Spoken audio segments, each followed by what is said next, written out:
तो एक बार फिर से सबको नमस्कार। और बॉडी चक्रास के बारे में एक सेशन आज रखा है हम लोगों ने नाड़ी शोधन से पहले, क्योंकि नाड़ी शोधन का जो इंटीग्रल पार्ट है वो बॉडी चक्रास भी है। देखिए, हमारा जो अस्तित्व है, जैसा आप सब लोग जानते हैं, कि वो 5 हिस्सों में बटा है। अन्नमय कोश, प्राणमय कोश, मनोमय कोश, विज्ञानमय कोश और आनंदमय कोश।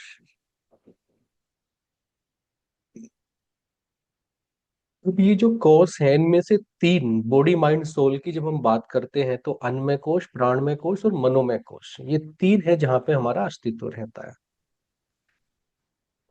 इधर अन्नमय कोश है, इधर मनोमय कोश है और बीच में प्राणमय कोश है। तो अन्नमय कोश को मनोमय कोश से जो चीज जोड़ती है उसको बोलते हैं प्राणमय कोश। मन में जो विचार आते हैं उन्हें आप छू नहीं सकते, आप उन्हें देख नहीं सकते। अन्नमय कोश में जो भोजन आता है आप उसे छू सकते हैं, देख भी सकते हैं। सारी हार्ड चीजें आपकी अन्नमय कोश में आती हैं, सॉफ्ट चीजें यानी कि आपके विचार मनोमय कोश में आते हैं। इन दोनों के बीच में जो प्राणमय कोश है, उसमें आते हैं आपके सांस, प्राण, आपके स्वर, जो आप सांस लेते हो। तो वो छूने, देखने, अनुभव करने के बीच की चीज है। वो ना हार्ड है ना सॉफ्ट है।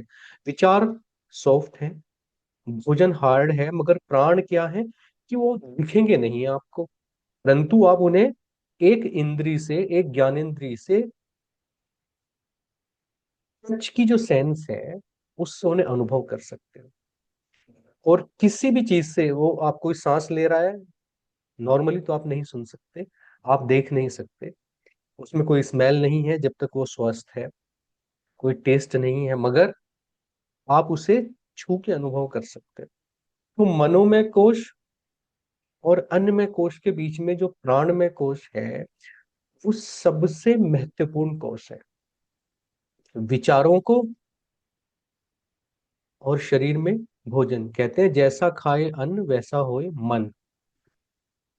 तो जो आप खा रहे हैं, जो शरीर से आप कर रहे हैं, क्योंकि शरीर में 5 ज्ञानेंद्रियां हैं जो मन को जाकर बताती हैं कि दुनिया में क्या हो रहा है। 5 कर्मेंद्रियां हैं आपकी, जिनसे आप काम करते हो, चलते फिरते हो। ये कर्मेंद्रियां जो करती हैं वो भी इंफॉर्मेशन मन के पास जाती है। कौन देता है ये इंफॉर्मेशन? प्राण में कोश देता है। प्राण में कोश क्या होता है? प्राण में कोश दो चीजों से मिलकर बना है। एक आपके बॉडी चक्राज और दूसरे आपके नाड़ी। ये दिखते नहीं है, साधारणतः दिखते नहीं है। योगियों को दिख सकते हैं जब वो अपना विजन बढ़ाते हैं, जब वो अपनी थर्ड आई से देखते हैं, जब किसी की थर्ड आई एक्टिवेट हो जाती है। तो उस वो जो आई है वो उस स्पेक्ट्रम में देख सकती है जहां पे ये चीजें एग्जिस्ट करती है। आप एमआरआई कराएंगे तो आपको कोई चक्रा, कोई नाड़ी दिखेगी नहीं। वैसे तो प्राणमय कोश की कहानी इतनी सिंपल नहीं है। प्राणमय कोश पे कभी अवसर मिला तो उसे बनाने का भगवान शिव, जब मनोमय कोश इंटरफेस नहीं हो रहा था आपके अन्नमय कोश के साथ, ये सॉफ्टवेयर है मनोमय कोश, अन्नमय कोश हार्डवेयर है, इंटरफेस नहीं हो रहे हैं दोनों। प्राणमय कोश को जो एक सेमी हार्ड सेमी सॉफ्ट बनाया गया, उसमें ब्रह्मांड की सारी चीजें डालनी पड़ी। लाखों सालों का समय लगा प्राणमय कोश को डिजाइन करने में, मगर जब वो बन के आया तो वो कॉम्प्लेक्स था। सिंप्लीफाई करने के लिए आप उसे 114 चक्र और 72,864 नाड़ीज, 72,000 नाड़ीज एंड 114 चक्राज, जिसमें से हम मेनली लेके चलेंगे 5 चक्र, 5 चक्राज की बात करेंगे। और 72 नाड़ीज में से मेनली 3 नाड़ी की बात करेंगे, ईड़ा, पिंगला, सुषुम्ना। बाकी चीजों को सिंप्लीफाई करते हैं। तो चक्राज क्या है? चक्राज है, जब आप ये शेप देखते हो, स्पाइन से निकल के आता है ये। और जैसे आपने देखा है ना, वो रेडियो वाला भोंपू होता था जिसमें माइक में बोलते थे, ऐसे ये क्या है, ये रोटेटिंग वॉर्टेक्स है। ऐसे ऐसे रोटेट करता रहता है ये, रोटेट। और इसकी जो प्राण में कोश में खुलते हैं, ये स्पाइन से ऐसे खुलते हैं प्राण में कोश में, तो वहां पे ये रोटेट करता रहता है। जब ये कर रहा है आपका क्लॉक वाइज रोटेट, तो ये एनर्जी को अंदर लेता है, और जब ये एंटी क्लॉक करता है तो एनर्जी को बाहर फेंकता है। जब आप पॉजिटिव माइंड सेट में होते हो, जब आप अच्छा कार्य कर रहे होते हो, उस समय पे ये ऊर्जा लेके और स्पाइन को देता है, आप अच्छा फील करते हो। जिस समय आप किसी निगेटिव एनर्जी के कांटेक्ट में हो, या आप पांच वासनाओं में से काम क्रोध लोभ मोह किसी के एक के वश में हो, क्रोध आ गया, काम की भावना आ गई किसी को देख के, लालच आ गया किसी चीज को देखकर, है ना, पक्षपात की भावना आ गई, अटैचमेंट हो गया, मोह हो गया, जब भी किसी निगेटिव भावना की आती है, तो ये जो चक्र है ये उल्टा घूमना शुरू कर देता है। और जो ऊर्जा ये कॉस्मोस से लेके प्राण में शरीर से, आपके प्राण से लेके आपके शरीर को दे रहा था, स्पाइन को दे रहा था, ये ऊर्जा आपकी बाहर फेंकने लगता है, और इसका एंटी क्लॉक हो जाता है मोशन।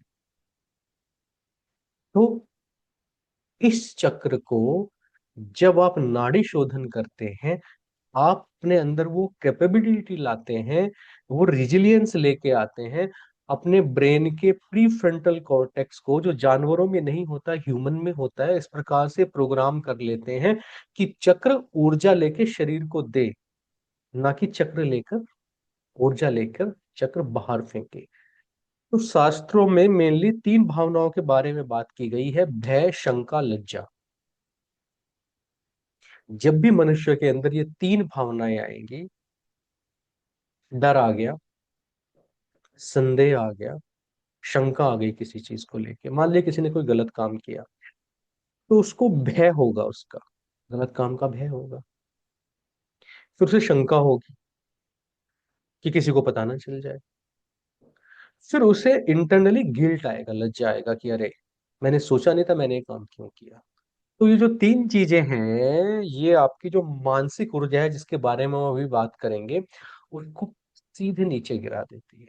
और आपकी जो ऊर्जा है, वो आपके हृदय चक्र से उतरते उतरते बिल्कुल बॉटम में आके गिर जाती है, और आप एग्जॉस्टेड फील करते हो, या उस समय पे पसीना आना, गुस्सा आना, फ्रस्ट्रेशन आना, अवसाद आना, ये सारी भावनाएं आती हैं। जब आप नाड़ी शोधन के द्वारा, एक तो आपके विचार, आपकी भावनाएं कंट्रोल में आती हैं, तो आपकी ऊर्जा का स्तर बढ़ता है। दूसरे, नाड़ी शोधन के द्वारा जब हम नाड़ियों को क्लीन कर लेते हैं, जब चक्राज को बैलेंस कर लेते हैं, यानी कि प्राण में कोश जब आपके कंट्रोल में आ गया, फिर आपको शरीर से कोई भावना मन में ले जाने में, मन से कोई भावना शरीर में ले जाने में कोई दिक्कत नहीं होती। दूसरी चीज जो घटित होती है, वो ये घटित होती है कि नाड़ियां, क्योंकि प्राण ऊर्जा को पूरे शरीर में पैर के अंगूठे से लेके और आपके सिर तक 72,000 नाड़ियां सप्लाई करती हैं। तो जब नाड़ियां क्लीन हो जाती हैं, नाड़ियां साफ हो जाती हैं, तो वो शुद्ध ऊर्जा का संचार करती हैं शरीर के प्रत्येक अंग में। जहां भी नाड़ी, यदि प्राण ऊर्जा को आपके शरीर में भेज रही है, वो अंग कभी बीमार नहीं हो सकता। किडनी में दिक्कत है, लीवर में दिक्कत है, ऑर्थराइटिस की दिक्कत है, घुटनों में दिक्कत है, पाम में दिक्कत है, सोल में दिक्कत है, ब्रेन में दिक्कत है, कहीं पे भी बॉडी में अगर कोई बीमारी आई है, कैंसर से लेके और आपके पेन तक, सोरनेस तक अगर कोई बीमारी आई है, इसका मतलब शरीर के उस अंग में जो नाड़ियां हैं प्राण में कोश की, वो प्राण ऊर्जा का संचार नहीं कर रही है। तो जब आप मॉर्निंग में कंटिन्यूअसली नाड़ी शोधन का अभ्यास करते हैं, तो उसमें खास चीज क्या है? उसमें खास चीज क्या है नाड़ी शोधन के अभ्यास में, कि आप नाभि तक सांस लेते हो। बहुत महत्वपूर्ण बात है ये। चलिए इसको थोड़ी देर के लिए बंद कर देता हूँ, फिर चलाएंगे इसको। इसको एक बार अच्छे से समझ लेते हैं।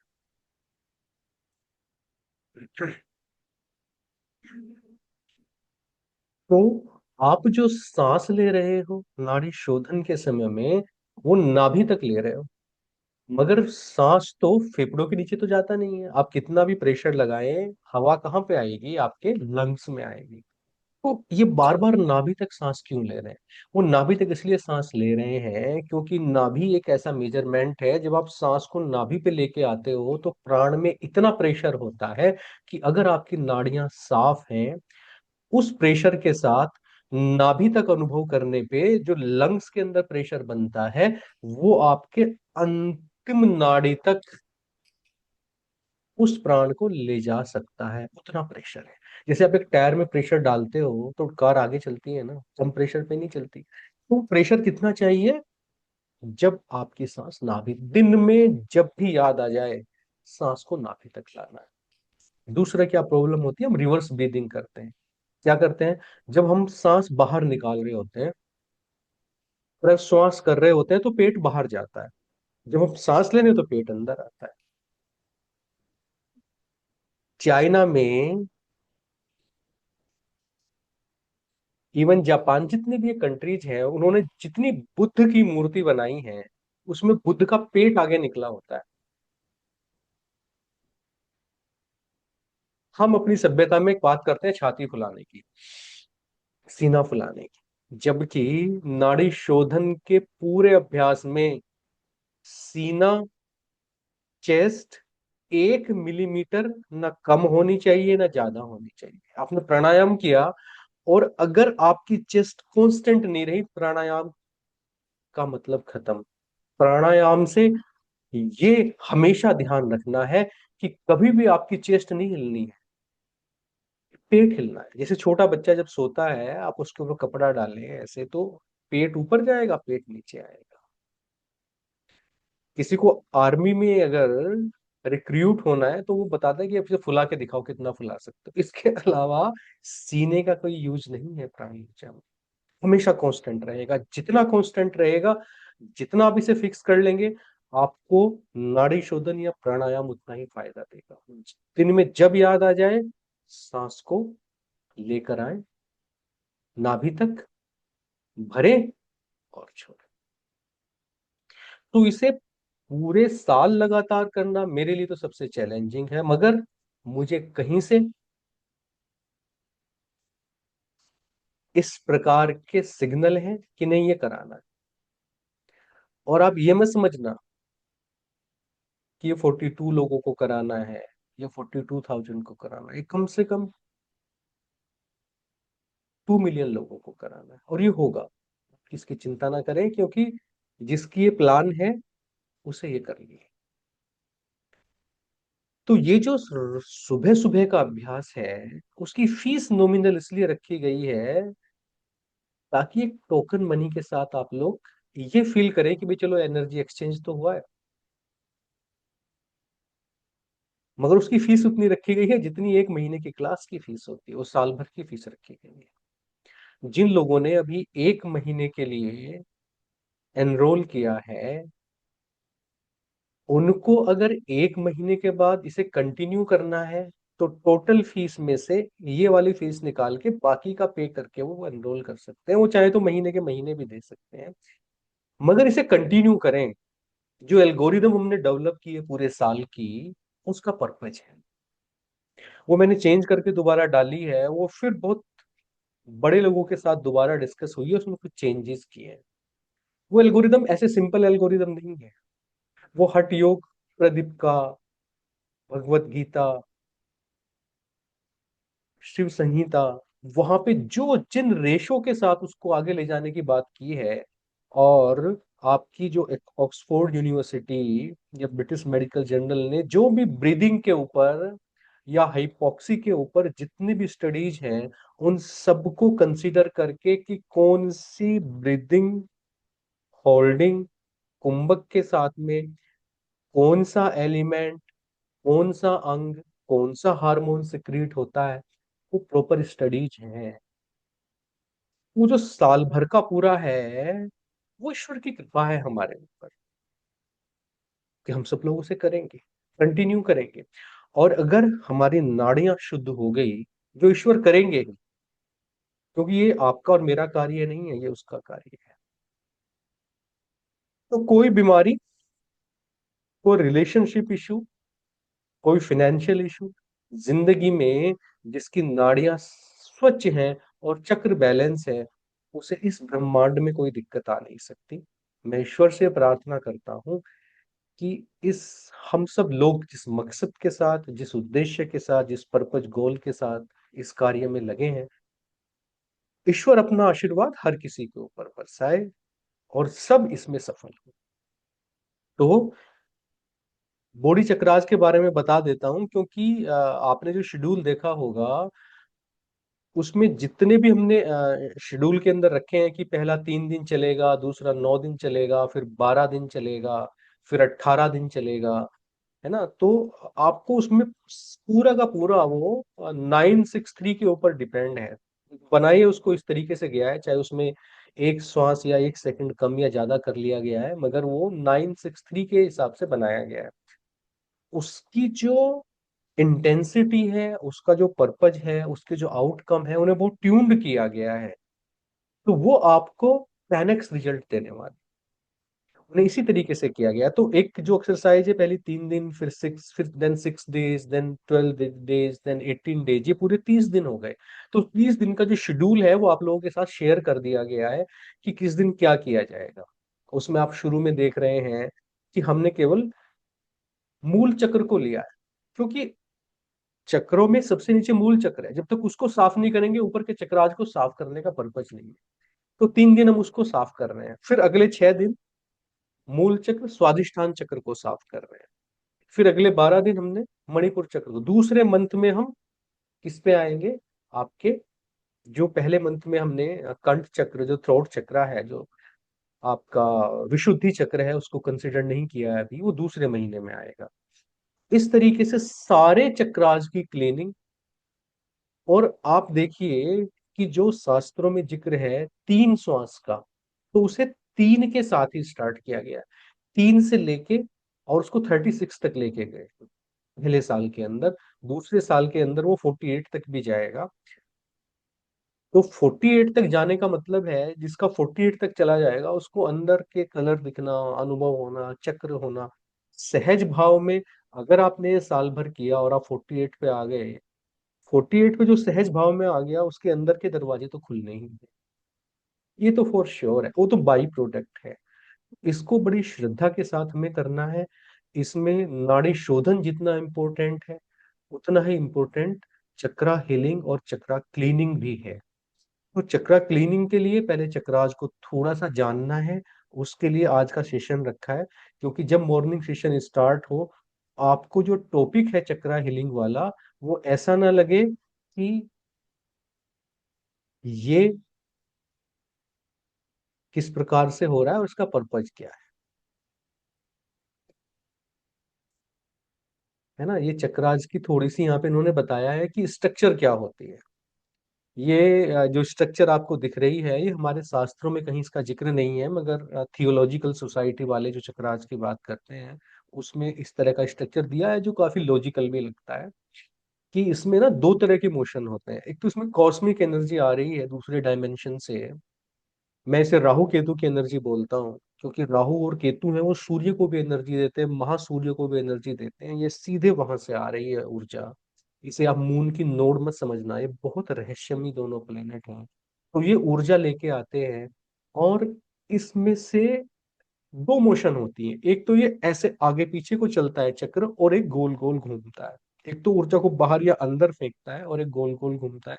ये दोनों जो चीजें, जब आप ट्यूनिंग की बात करते हो, तो ट्यूनिंग में ये दोनों चीजें होनी चाहिए कि चक्र कितना खुला है, ज्यादा खुल गया। और किसी तरीके से देखिए, ये तो चक्र चलता रहता है कि कभी वो इनवर्ड करेगा, कभी आउटवर्ड करेगा। आप ऑफिस में, घर पे, कहीं भी काम करेंगे तो क्रोध भी आएगा, और क्रोध अगर लिमिटेड समय के लिए आया, तो वो आपके लिए वैक्सीनेशन का काम करता है। वैसे तो जब नाड़ी शोधन करते हैं हम, पीएफसी जब हमारा ब्रेन का एक्टिव हो जाता है, डोमिनेंट हो जाता है। क्रोध भी आप साक्षी भाव से करते हो, कि बच्चे पे क्रोध कर रहे हो, मगर क्रोध करने का अभिनय कर रहे हो, क्रोध नहीं आ रहा। ये योगी की अवस्था है। उससे पहले जो हम ग्रस्त की अवस्था में हैं और हमें 10 सेकंड, 20 सेकंड, 30 सेकंड के लिए क्रोध आ भी गया, उस कंडीशन में भी वो चक्रा की क्लीनिंग होती है। वो हमारे लिए एक बूस्टर का काम करता है, मगर वो उतनी देर के लिए होना चाहिए। उसके एपिसोड्स अगर आने शुरू हो गए, किसी भी तरह के एपिसोड्स हमें आने शुरू हो गए, नशा करने लग गया, कोई गुस्सा करने लग गया, लालच में फंस गया, काम में फंस गया, तो अगर कोई फंस गया वहां पे, तो फिर यहाँ पे एनर्जी लीकेज होने लगती है। और जिसकी एनर्जी लीकेज हो गई, एक चीज आप अच्छे से समझ लें, कि अगर आदमी की किसी भी चक्र पे एनर्जी लीक हो रही है, इस आदमी की लाइफ में प्रोस्पेरिटी नहीं आती है। न्यूमरोलॉजी में, एस्ट्रोलॉजी में आपके पास जितने लोग शिकायत करते हुए आते हैं कि जी कुछ बनता नहीं है, पैसा जो आता है खर्च हो जाता है, बड़ा कर्ज हो गया, शेयर मार्केट में नुकसान हो गया, ये निश्चित है कि उनके किसी चक्रा पे लीकेज हो रहा है। काम, क्रोध, लोभ, मोह, अहंकार, द्वेष, घृणा, ईर्ष्या, किसी न किसी चीज में फंसे हैं, वो निश्चित रूप से फंसे हैं। नहीं तो ऐसा नहीं हो सकता कि कहीं लीकेज ना हो और आपकी ऊर्जा ऊपर ना आए। तो वो लीकेज हमें बंद करना है। वो लीकेज कब बंद होंगे? वो बंद होंगे जब चक्राज की बैलेंसिंग हो। चक्राज की बैलेंसिंग कैसे होगी? जब हम कंपल्सरीली प्रतिदिन चक्रा बैलेंसिंग और नाड़ी शोधन का अभ्यास एक एल्गोरिदम, एक प्रोटोकॉल, एक शेड्यूल के हिसाब से करेंगे। तो थोड़ा सा चक्राज के बारे में जान लेते हैं। पहला जो चक्र है इसको बोलते हैं मूल चक्र। एक मिनट, इसको ना वैसे ही रखना पड़ेगा, दिख नहीं रहा है ठीक से, है ना। मूल चक्र कहाँ होता है? ये देखिए, ये रूट चक्र है। इसको थोड़ा सा बड़ा करने की कोशिश करते हैं।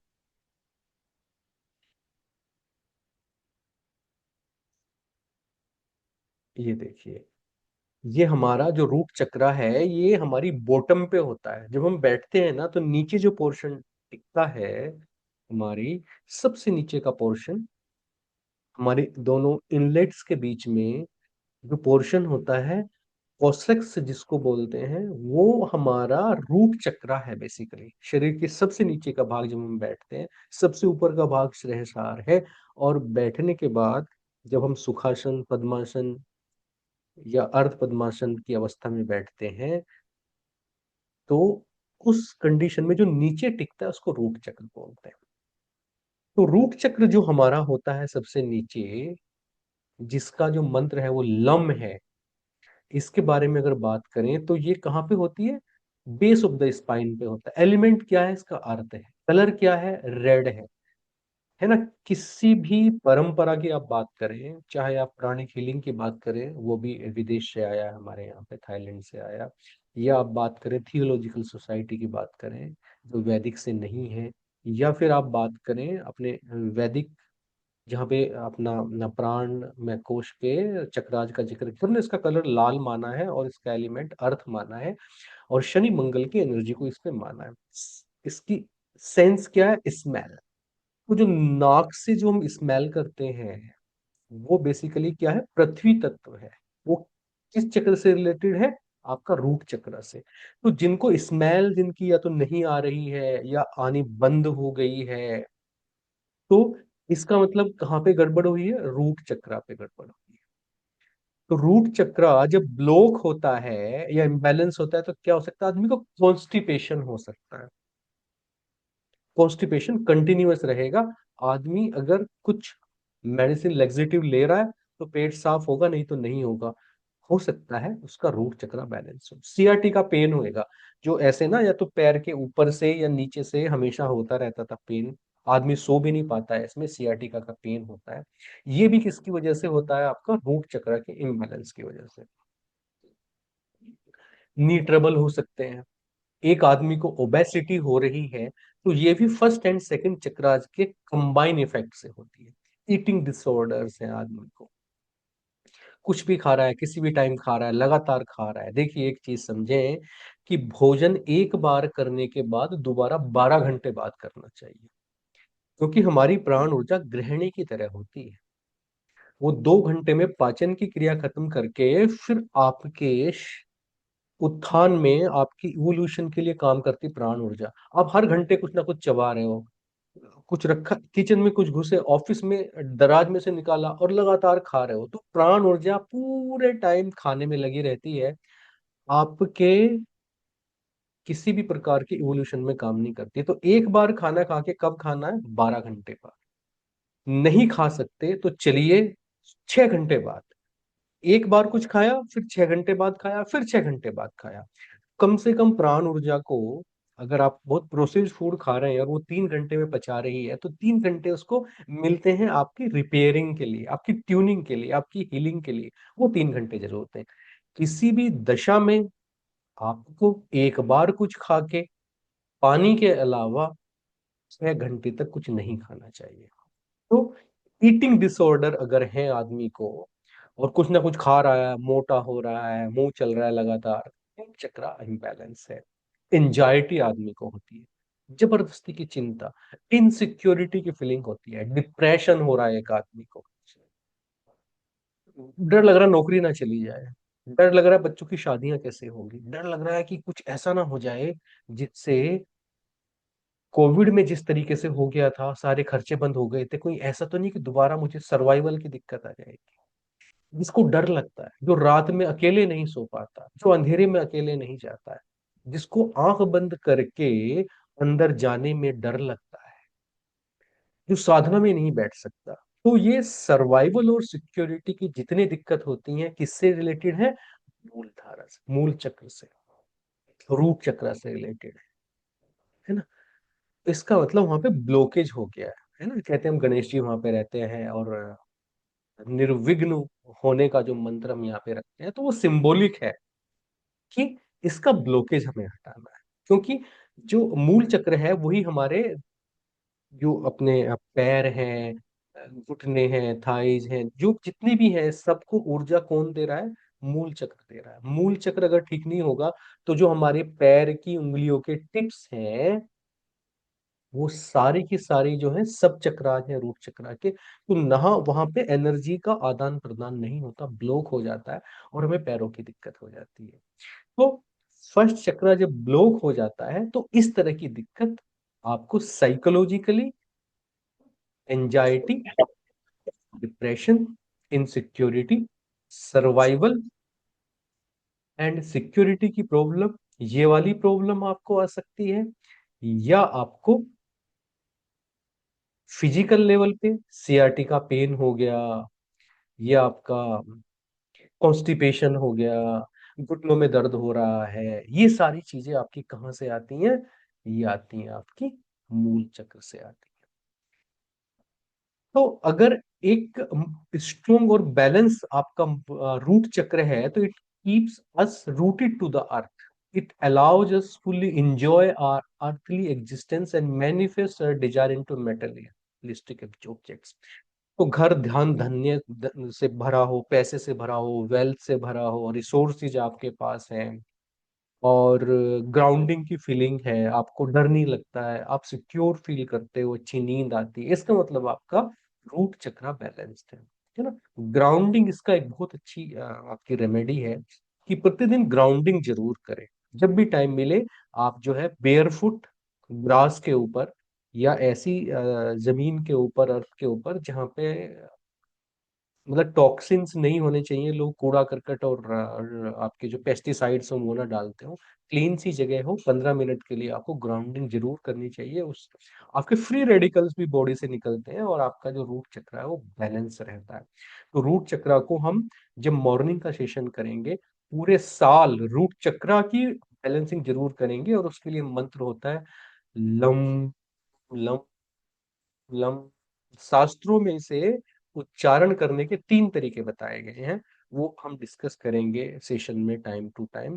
तो 3 तरह से उसका उच्चारण होता है, डिपेंडिंग कि हमें प्रॉब्लम क्या है। अगर ये आपको मॉर्निंग सेशन में ये सब चीजें बताने का समय नहीं रहेगा, तो वहां पे आपको लम लम लम, जब हम इस मंत्र का जाप करेंगे और अपनी चेतना को रूट चक्रा पे लेके जाएंगे, तो हमारा रूट चक्रा धीरे धीरे धीरे धीरे धीरे धीरे बैलेंस होने लगता है।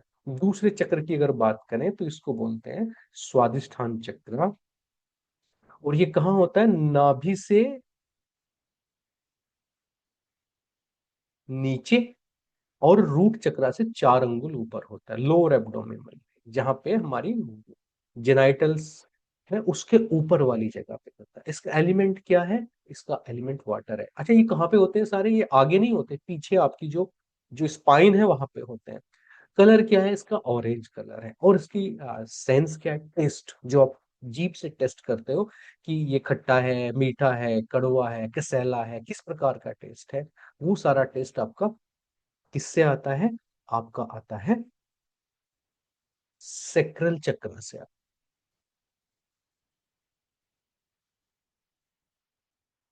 1 तारीख से, 1 सितंबर से सेशन शुरू होगा। तो कल का दिन है बीच में, परसों मॉर्निंग से सेशन शुरू हो जाएगा, इसीलिए ये सेशन आज रखा है। तो इसका एलिमेंट क्या है? इसका एलिमेंट वाटर है, सेक्रल चक्र का। और सेंस क्या है? टेस्ट की सेंस है। कुछ लोगों की टेस्ट की सेंस चली जाती है।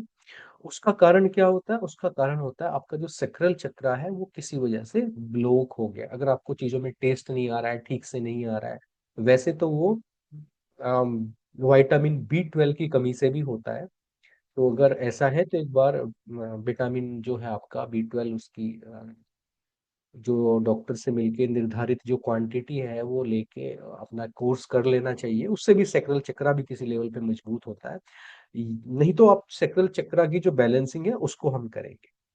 तो जब सेकंड चक्रा ब्लॉक या इम्बैलेंस होता है तो सेक्सुअल एंड रिप्रोडक्टरी डाइफंक्शन होते हैं।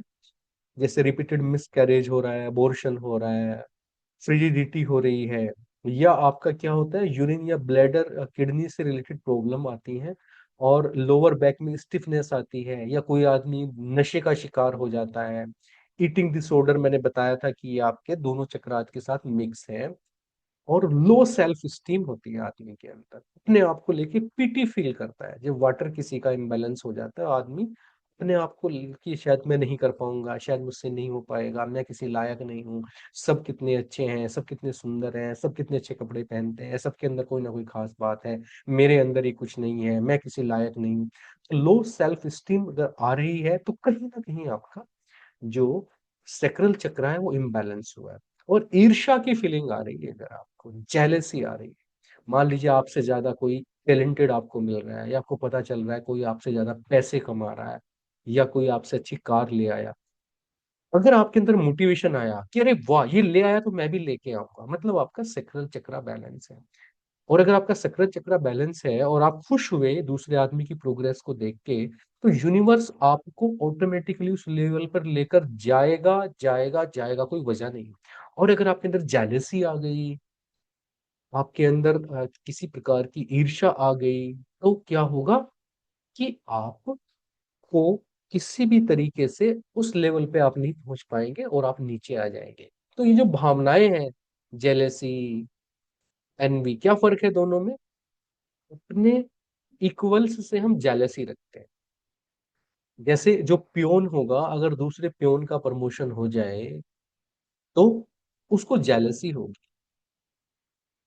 और एक आदमी जो 4 करोड़ की गाड़ी में चल रहा है, उससे जेलसी नहीं होएगी पियोन को, उससे एनवी होएगी।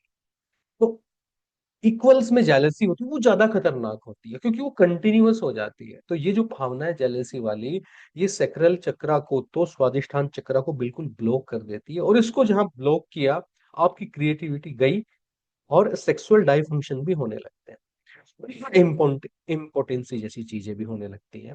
अ strong and balanced second chakra will bring music, art, poetry, dance and imaginative power. जो भी आपकी जितनी भी टैलेंटेड चीजें हैं लाइफ में, आपको जो प्लेजर देती है, वो सारी चीजें यहाँ से आती है, क्रिएटिविटी यहाँ से आती है।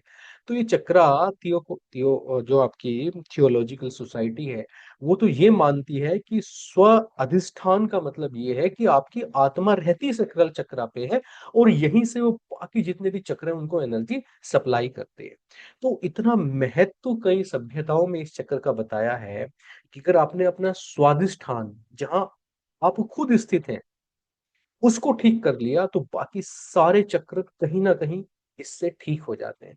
तो सबसे इंपॉर्टेंट चक्र है स्वादिष्ठान चक्र।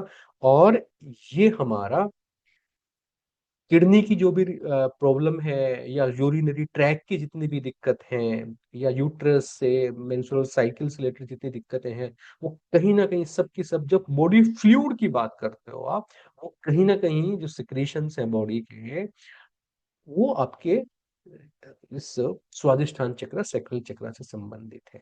जो सॉलिड वेस्ट बाहर आती है वो मूल चक्र से संबंधित है। तो ये कहाँ पे है? ये आपका नाभि से 2 अंगुल नीचे, और आपके रूट चक्र से 4 अंगुल ऊपर होता है, पीछे स्पाइन में होता है।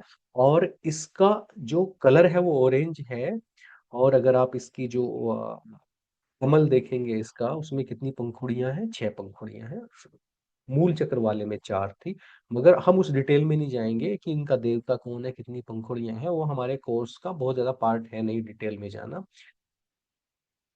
इसका जो बीज मंत्र है वो वम है। तो जब हम इसे बैलेंस करने की कोशिश करेंगे, अपने सेकंड मॉड्यूल में इसकी बैलेंसिंग स्टार्ट होएगी, और उसका जो उच्चारण होगा वो होगा वम वम वम। आप देखेंगे कि टाइम के साथ ये जो उच्चारण है, ये आपके पूरे अस्तित्व में गूंजेगा। ऐसे लगेगा जैसे आपके सर में, पूरे शरीर में, सब जगह से वम वम वम वम, ये सारी आवाज आ रही है। इससे ये बैलेंस होएगा। ठीक है। तीसरे चक्रा की बात करते हैं, जिसको हम बोलते हैं सोलर प्लेक्स चक्रा। सोलर प्लेक्स चक्रा कहाँ होता है? कुछ लोग इसे नाभि से 1 इंच नीचे मानते हैं, कुछ लोग 2 इंच ऊपर मानते हैं। हम इसे जब नाड़ी शोधन की प्रैक्टिस करेंगे, तो सोलर प्लेक्स चक्रा, मणिपुर चक्रा को हम हमेशा नाभि पे मानेंगे। हमारा ध्यान कहाँ रहेगा? नाभि पे। हमें ज्यादा नहीं सोचना है। नाभि की स्थिति में पीछे स्पाइन पे। तो ये कहाँ पे रहता है? Third chakra is behind the naval. हमने नेवल के पीछे होता है ये। इसका एलिमेंट क्या है? फायर है। कलर क्या है? येलो है इसका कलर। और इसकी सेंस क्या? आंखों से जो हम देखते हैं, the sense of the site, देखने की जो शक्ति है, वो आपकी किससे है? सोलर प्लेक्स चक्र से है। यानी कि फायर एलिमेंट की पावर है वो। अब थर्ड आई चक्र, सॉरी, आपका ये जो है मणिपुर चक्र, अगर किसी आदमी का इम्बैलेंस है, तो उसको क्या होगा? उसको पेप्टिक अल्सर, पेट का जो अल्सर होता है, वो डायबिटिक हो सकता है। हाइपोग्लाइसीमिया इससे होता है, जो कि आपकी लीवर डिसऑर्डर से होएगा। डाइजेस्टिव और डिसऑर्डर हो सकते हैं। वही सब आपको आसपास की बीमारियां मिलेगी। और आईबीएस भी इससे होता है, इरिटेबल बाइल सिंड्रोम, जिसमें आदमी दिन पे दिन उसकी सेहत डाउन होती जाती है, वेट कम हो जाता है, और खाना खाने के बाद उसको जो है सोच के लिए जाना पड़ता है। बार बार खाते ही जाता है आदमी। वो जो परेशानी है, लीवर और किडनी के जितने डिसीज हैं, और डिप्रेशन, सुसाइडल टेंडेंसीज, जिसमें आदमी लोगों से नहीं मिलना चाहता, जिसका सोलर प्लेक्स चक्रा मजबूत होगा, क्योंकि सूर्य और मंगल रहते हैं यहाँ पे। तो ये राज्य करने वाला सोलर प्लेक्स चक्र है। जिनका अच्छा होता है, वे तो पॉलिटिकल लीडर होंगे, या किसी कंपनी में आपके बहुत अच्छी पोजीशन पे होंगे, मैनेजर लेवल पे होंगे, अपनी खुद की कंपनी होगी। तो जो लोग लीडरशिप करते हैं, पूरी दुनिया जिनके हिसाब से चलती है, उन लोगों का थर्ड आई चक्र बहुत ही मजबूत होता है।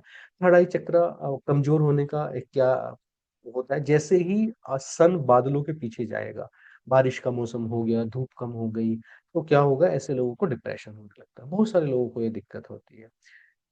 बहुत सारे लोग तो डिप्रेशन के बेस पे बताते हैं कि मुझे लो फील हो रहा है, आज बारिश हो रही है, और आधे घंटे बाद हो जाती है।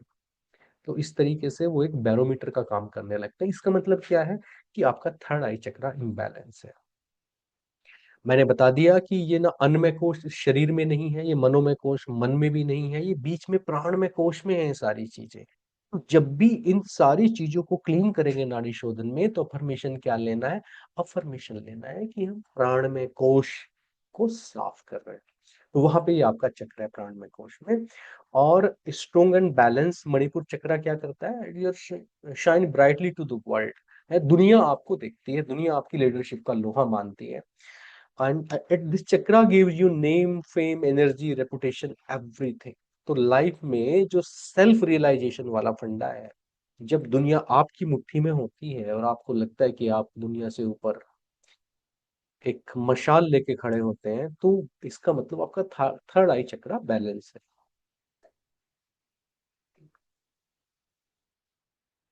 वहां पे होता है ये नाभि के पीछे होता है सोलर प्लेक्स चक्र। कलर क्या होगा? येलो होगा। ठीक है। और ये आपका हो गया, ये इसका बीज मंत्र हो गया। रम करके ऐसे बोलेंगे आप, रम रम रम रम रम रम, पूरे एग्जिस्टेंस में आपके गूंजना चाहिए। 1 महीने के बाद वो आने लगता है टच, उससे आपका सोलर प्लेक्स चक्र और कुछ मैनिफेस्टेशंस होंगे जो हम करेंगे। देखिए, आपकी जो 72,000 नाड़ियां होती हैं, वो भी सारी सोलर प्लेक्स चक्र से जुड़ी होती है। तो सोलर प्लेक्स जो आपका चक्रा है, वो इन सारे चक्राज में इसलिए भी इंपॉर्टेंट है कि तो सारी नाड़ियां जुड़ी हैं आपसे। दूसरे क्या है, 72,000 नाड़ियां जुड़ी हैं। दूसरे क्या है कि जो हमारे हार्डवेयर के चक्राज हैं, जो आपका रूट चक्रा है, सैक्रल चक्रा है, सोलर प्लेक्स चक्रा, उसका ये लास्ट चक्र है। इसके ऊपर के चक्र आपके सॉफ्ट चक्रा वाले होते हैं, और यहाँ से ऊपर जो एनर्जी ले जानी है, वो एनर्जी वैसे है जैसे पानी को आपने गर्म किया। देखिए, रूट चक्रा पे पानी आपका क्या था? सॉलिड था, क्योंकि वो अर्थ का है। सैक्रल चक्रा पे पानी फ्लूइड है। नाभि चक्र पे जो पानी है, क्योंकि वहां पे सन की, मंगल की ऊर्जा है, तो गर्म होके चेंज हो गया। अब जब उसने अपने गर्म करके उसको भाप बनाना है, आपको पता है कि जब पानी को आप वेपर में चेंज करते हैं, तो वो खाली गर्म करने से ही ऐसे नहीं कि 99 के ऊपर जाके चेंज हो जाता है। उसकी एक लेटेंट हीट ऑफ वेपोराइजेशन होती है, कुछ किलो कैलोरी, 940 और व्हाटसोएवर। तो जब तक उसे वो कैलोरी नहीं मिलेगी, तब तक वो नेक्स्ट लेवल पे नहीं जाता, मतलब गैसियस स्टेट में नहीं जाता। उसी प्रकार से हमारी चेतना सोलर प्लेक्स चक्रा से हार्ट चक्रा में जाने में बहुत टाइम लगाती है। ये सबसे बड़ा ट्रांजिशन है, और ये दुनिया के 98% लोग यहाँ पे फंसे हुए हैं। यहाँ से ऊपर हार्ट चक्रा में नहीं जा पाते। और जाएंगे कैसे? चक्रा बैलेंसिंग और नाड़ी शोध, कोई और तरीका नहीं है इसका। और आप इसे रिलीजियसली करते हैं, तो रुकने का भी कोई तरीका नहीं है। आपकी ऊर्जा निश्चित रूप से सोलर प्लेक्स चक्र से हार्ट चक्र पे जाएगी। तो ये आपका सोलर प्लेक्स चक्र हो गया, जो बहुत ही इंपॉर्टेंट होता है। अब आते हैं अनाहत चक्र, हार्ट चक्र, जो मेरे लिए सबसे खूबसूरत, सबसे सुंदर, सबसे प्यारा चक्र है। जहां देखिए, जब आप बात करते हैं मूल चक्र की, तो मूल चक्र पे जिस आदमी की चेतना होगी, वो केवल अपने बारे में सोचता है।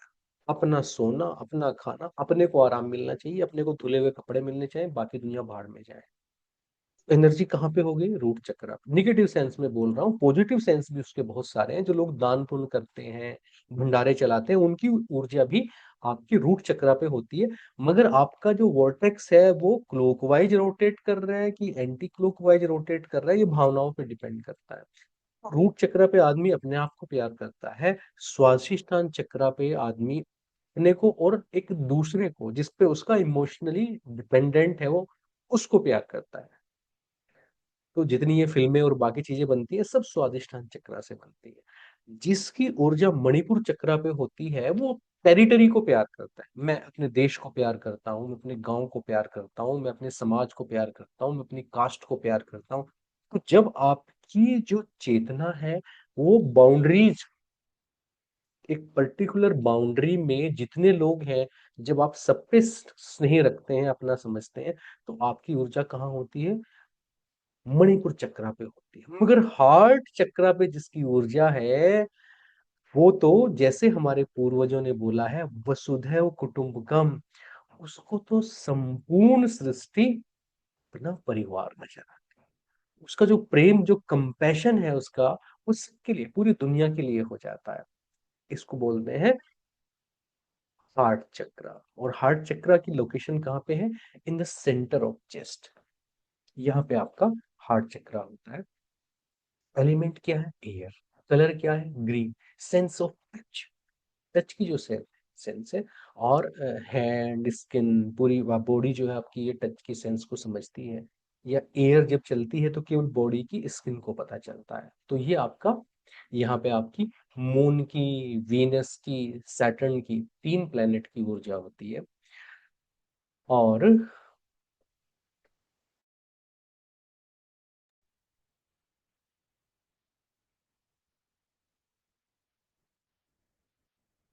है ना, ये फिफ्थ चक्र आएगा यहाँ पे, कोई बात नहीं, इसको हाँ इसको फोर्थ ही आएगा क्योंकि अनाहत है। तो आपकी जब ये चक्रा इम्बैलेंस होता है तो क्या होगा, हार्ट डिसीज हो जाता है बंदे को ना, दिल में कोई दिक्कत हो जाएगी, लंग्स के इशू हो जाएंगे, ब्लड प्रेशर के इशू भी आपके अनाहत चक्र से हो सकते हैं। हाइमस से रिलेटेड प्रॉब्लम हो सकती है, वस्कुलर प्रॉब्लम हो सकती है कि आपको ब्लॉकेज आ जाए कोई आपकी वेन्स आर्टरीज में, रेस्पिरेटरी कोई डिजीज हो सकता है, सर्कुलेटरी प्रॉब्लम, ब्लड का जो सर्कुलेशन है पूरी बॉडी में किसी पर्टिकुलर ऑर्गन या कहीं पे वो कम ज्यादा हो सकता है। ब्रेस्ट प्रॉब्लम जितनी होती है, ब्रेस्ट कैंसर और बाकी चीजें, वो आपकी कहाँ से आती है, सब हार्ट चक्र, अनाहत चक्र के ब्लॉकेज की वजह से आती है। तो जब एक स्ट्रोंग और बैलेंस अनाहत चक्र होगा तो नीचे के जो तीन चक्र हैं, the three lower chakra which are materialistic and three higher chakra which is spiritual, तो हार्ट चक्र ना इनके बीच में है, इसके तीन चक्र ऊपर है, तीन चक्र नीचे हैं, तो ये बीच में है। सो when the heart chakra is open and balance energy, life is no longer rooted in survival, procreation, attainment of worldly pleasure, pleasing other और सेल्फ सर्विंग गोल। तो फिर आप दूसरों को खुश करने के लिए, देखिए जीवन में जब आप दूसरों को खुश करने के लिए कुछ करते हैं ना, तो आप एक अच्छे से समझ लें कि आप कितनी भी मेहनत कर लें, अपने आप को गला लें, कितना भी सोच लें कि आप किसी दूसरे को खुश कर देंगे, आप जीवन में किसी को खुश नहीं कर सकते, कोई खुश नहीं होता है। आप 100 चीजें करेंगे और 101वीं चीज के लिए, अगर आपने दूसरे की खुशी के लिए, अपनी खुशी के लिए कुछ कर लिया, तो जो आपने पहले की 100 चीजें करी है ना, वो सब बेकार हो जाती है, आपने कितने साल खराब किए।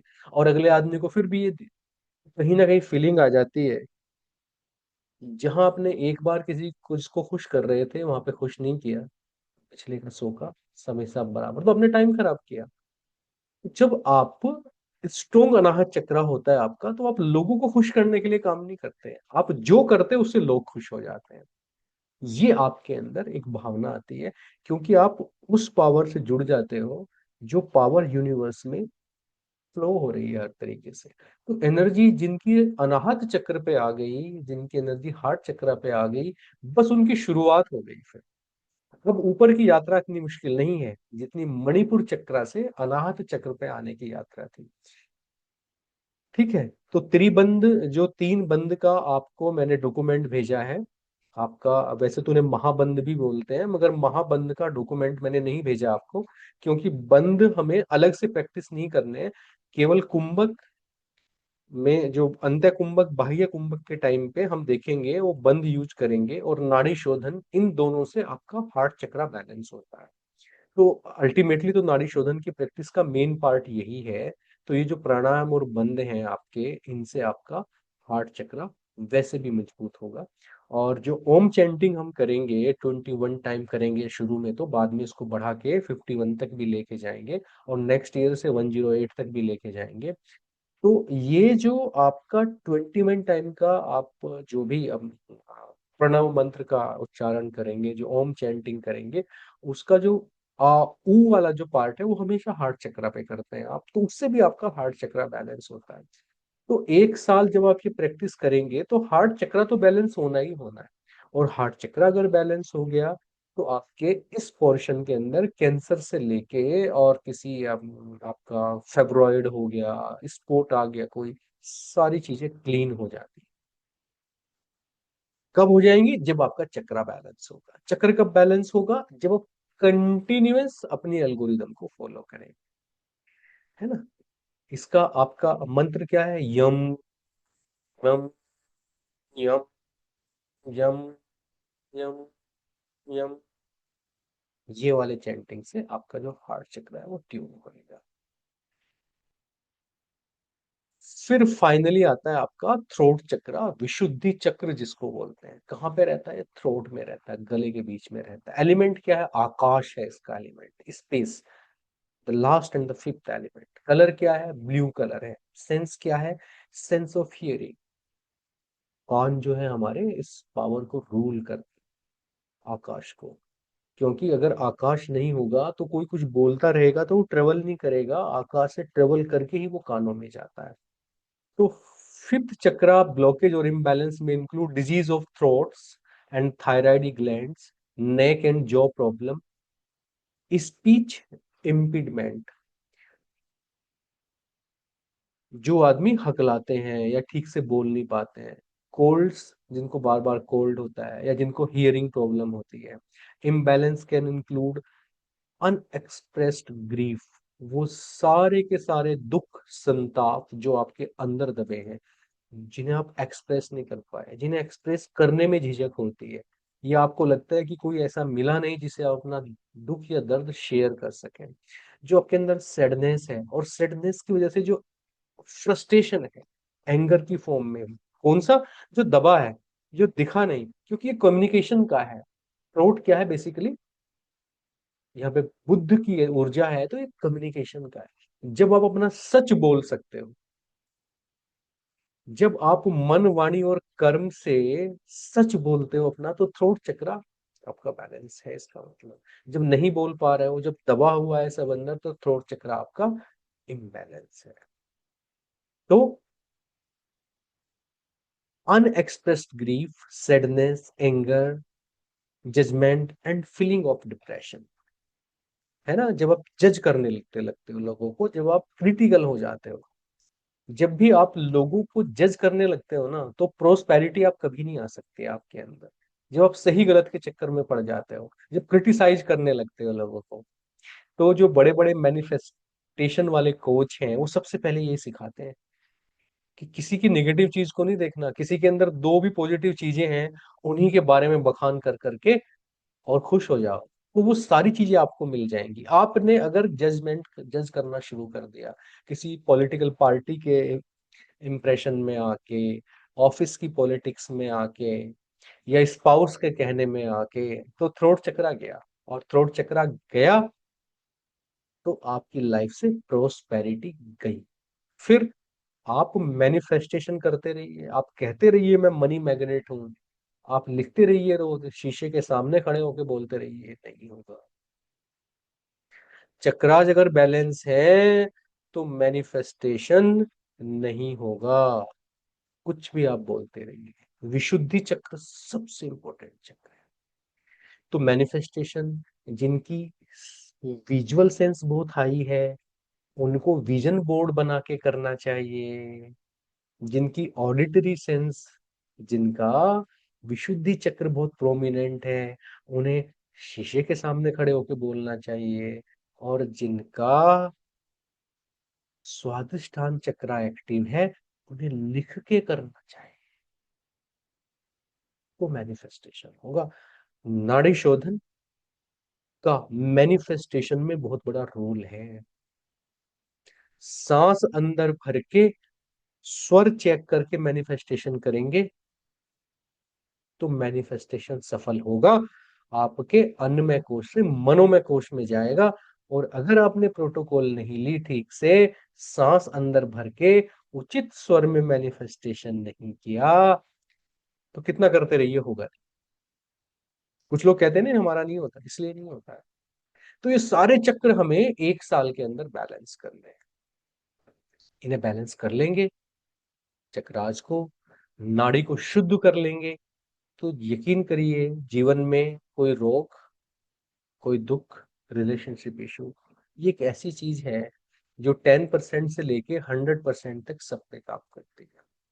जो बिलीवर है, जिनके अंदर श्रद्धा है, जिनके अंदर प्रेम है, जिनके अंदर विश्वास है, उनके लिए ये 100% काम करेगा। और जो ये बोलते हैं कि इसका साइंटिफिक प्रूफ दो, यानी कि जो आपको जिनकी ऊर्जा आपकी पूरी की पूरी कहाँ पे है? अन्नमय कोश में है। कि हम तो देखेंगे जी 20 आदमियों पे कैसा असर हो रहा है, तब हम इसको मानेंगे। तो उन लोगों के लिए ये 10% से ज्यादा काम नहीं करता। ठीक है। तो आगे के चक्रों का बहुत ज्यादा आपको डिस्कस करने का फायदा नहीं है, क्योंकि हम उन्हें यूज करेंगे नहीं। हम आपके यहीं से नीचे के जो 5 चक्र हैं इन्हीं को इसमें यूज करेंगे। हालांकि ऊपर के चक्रास के बारे बारे में भी कुछ चीजें हैं, मगर इनको, क्योंकि ये जब गले के ऊपर जाते हैं हम यहाँ से, मुंह के ऊपर, नाक के ऊपर, सेंसरी सिस्टम के ऊपर, तो उसका नाड़ी शोधन में रोल नहीं होता। इसका रोल कब होगा? नाड़ी शोधन के बाद, अगर आप मोक्ष की यात्रा कर रहे हैं, ऊर्जा को ऊपर ले जा रहे हैं, जो भविष्य में करेंगे, तब हम आपके थर्ड आई चक्रा और आपका जो होता है सहस्रार चक्रा, इन दोनों की चीजों को लेंगे। है ना? ऐसा इनके मंत्राज के बारे में बहुत लोगों में मतभेद है। कुछ लोग जो है सेवन चक्रा जो आपका है सेक्रल, जो आपका सेवन चक्र है श्रेयसार चक्रा, उसका जो बीज मंत्र है वो सोहम को बताते हैं। है ना? और बाद की कुछ नाड़ी शोधन प्रैक्टिसेस में भी हम, सो हम बेसिकली ये ध्वनि सांस लेते और निकालते हुए नेचुरली आती है। जब सांस अंदर लेते हैं सो आती है, और जब बाहर करते हैं हम आती है। तो सु हम की जो ध्वनि है, ये भी एक तरीके का जो है आपका प्राणायाम है, जिसको अभी इंक्लूड नहीं किया गया। इस पे रिसर्च जारी है कि सांस को अंदर लेकर एकदम से बाहर छोड़ने से किस प्रकार से प्राण में मदद मिलेगी, तो उसे इंक्लूड करेंगे। तो वो आपका सहस्रार चक्र को स्ट्रोंग करता है। और इनका तो जाप, ओम का जो जाप है वो बेसिकली आपका ये है ही आपका आज्ञा चक्र से। बाकी सबका आपको बता दिया गया है। ये आपका था, ये बताने के लिए कि नाड़ी शोधन में आपका चक्राज का क्या रोल रहेगा। बाकी परसों से मॉर्निंग से 5 बजे से हम स्टार्ट करेंगे। आप लोग समय से उठ के, सुबह जो शेड्यूल दिया है उसमें आप नाड़ी शोधन नहीं करना चाहते हैं और बाद में योगा करना चाहते हैं, हमारे ग्रुप में कुछ लोग हैं जो योगा कराते भी हैं। आ, उन लोगों के साथ आप लोग जुड़ भी सकते हो। आगे की योगा का सेशन करना चाहते हैं, कर सकते हैं। कुछ आप लोगों को लिंक दे दिया जाएगा। और आपको नाड़ी शोधन और मेडिटेशन पहले करके बाद में योग करना है, तो सुबह के नाड़ी शोध जो आपका सूर्य नमस्कार है उसको स्किप कर सकते हो। अगर आप किसी ऐसे एरिया में रहते हैं जहाँ पे प्रतिदिन जो स्नान करना, बेदिंग पॉसिबल नहीं है, या जरूरत नहीं है, या आपकी मेडिकली आप फिट नहीं हो और आप स्नान नहीं कर सकते, तो वहां पे वो अजम्पशन मिलेगा। मगर फ्रेश जरूर हो मॉर्निंग में। फ्रेश होने के बाद बैठेंगे तो नाड़ी शोधन करेंगे तो उसका फायदा मिलेगा। वो नहीं होना चाहिए। आपको कॉन्स्टिपेशन है और स्टार्टिंग में आपको दिक्कत ये हो सकती है कि पेट साफ नहीं हो रहा है सुबह 4 बजे उठ के, क्योंकि 8 बजे जाने की आदत है, 7 बजे जाने की आदत है। मगर ये धीरे धीरे धीरे धीरे ट्यून हो जाएंगे हम, चिंता करने की जरूरत नहीं है। हमें इस शेड्यूल में आना है कि सुबह 4 बजे उठ गए, वो रात को 10 बजे सो गए या 9 बजे सो गए, 6 घंटे की नींद लेना अनिवार्य है। तो जो सेशन होगा, मैंने आपको पूरे महीने का सारे मॉड्यूल जो है आपके महीने भर के वो आपको शेयर कर दिए हैं। उन मॉड्यूल्स में, चक्रा हीलिंग में, आपको कहीं कोई प्रश्न है, कुछ जानना है तो बताइए।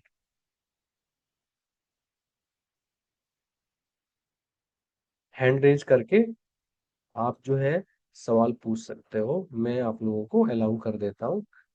है ना? पारुल जी बताइए। सर प्रणाम। प्रणाम पारुल जी।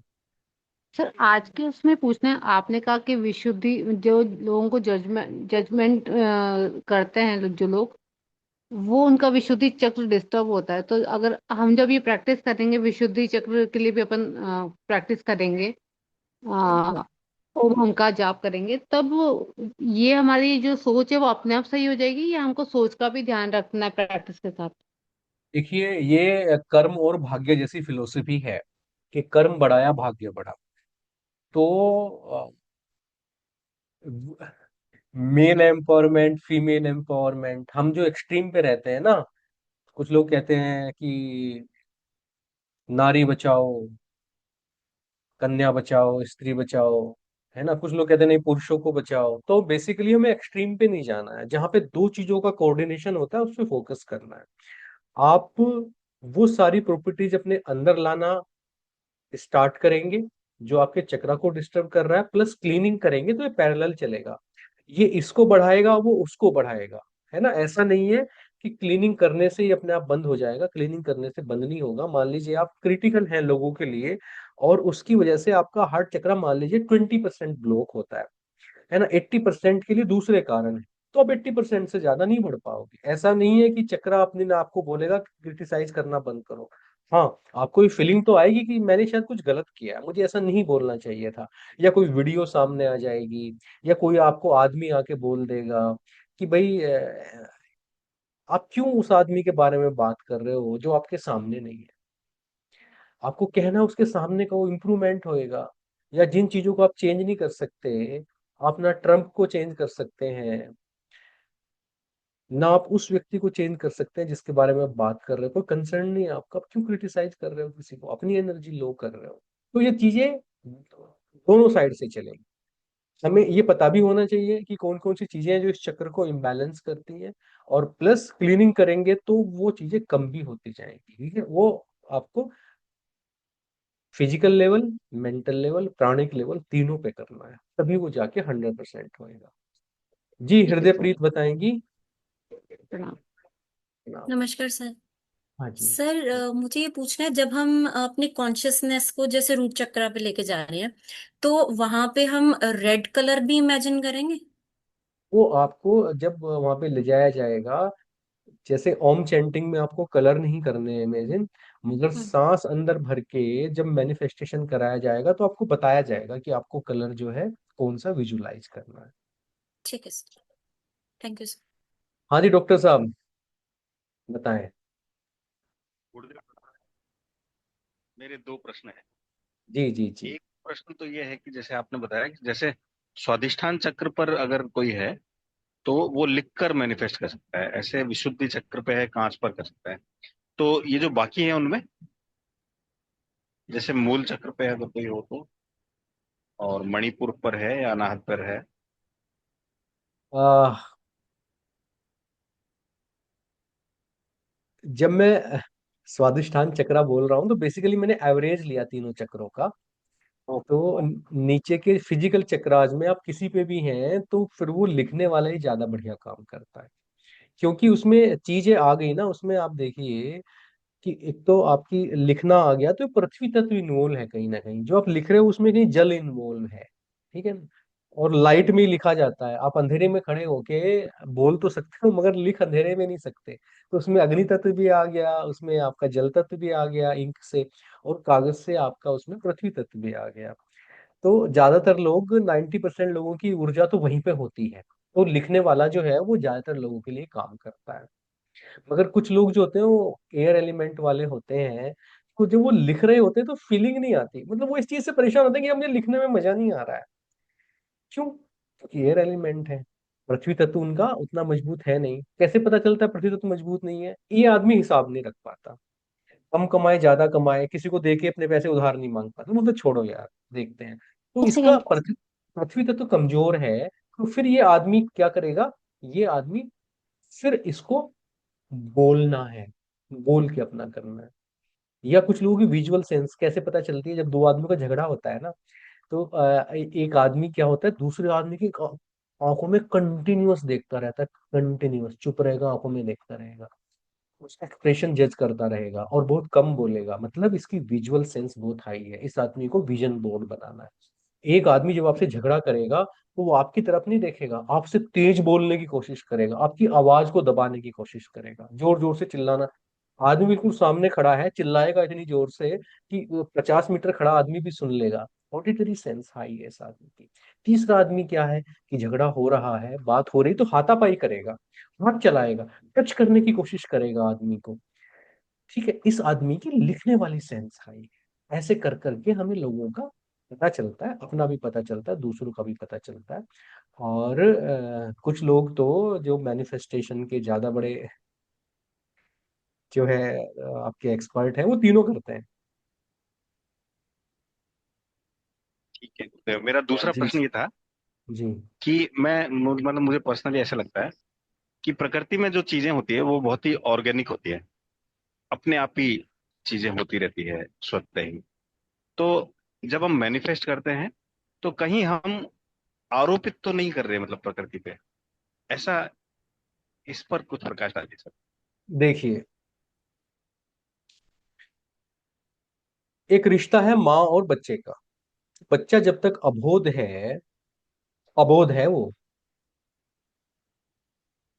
तो वो माँ से मांग सकता है और माँ उसको देगी। इसलिए क्राइस्ट कहते हैं कि भाई उसकी दरगाह में जाना है तो बच्चे बन जाना। वो बच्चे ही जा सकते हैं। अब अगर 16 साल का 20 साल का लड़का माँ बाप से मांगेगा तो माँ बाप बोलते हैं कि जाके कमा और खा। तो अगर तो मैनिफेस्टेशन के टाइम पे बच्चे बन गए हो, ठीक है, तो यूनिवर्स तुम्हारा है। राजकुमार पिता से मांग रहा है, सब उसका है। हाँ, ये बात भी सच है कि देखिए डॉक्टर साहब, जो आपको नहीं मिलना वो मैनिफेस्टेशन से भी नहीं मिलेगा। ये बात तो तय है। लेकिन जो मैनिफेस्टेशन से मिलना है मैनिफेस्टेशन से ही मिलेगा। और आप भिखारी नहीं हैं, बच्चे हैं आप। आपका अधिकार है, आप अपने बाप से मांग रहे हो एक राजकुमार की तरह। जब आपका मन होता है ना कि पापा आम खाना है, पापा आइसक्रीम खानी है, भिखारी थोड़े ना हो आप। तो कहते हैं, हाँ बेटा खिलाएंगे खिलाएंगे। तो पापा को लगेगा कि इसको सर्दी है जुकाम है, तो वो बहाना बना के टाल देंगे। और पापा को लगेगा चल आइसक्रीम खाने में, तो आइसक्रीम खिला देते हैं। तो ये बाप और बेटे का रिश्ता यूनिवर्स के साथ में, ये भिखारी वाला रिश्ता नहीं है। और बच्चे बन के मांगिए। अगर कोई लालच रख के मन में मांग रहे हो, मैनिपुलेशन चल रही है कि इतने मांग ले, इतने में ज्यादा काम हो जाएगा, तो फिर वो ठीक नहीं।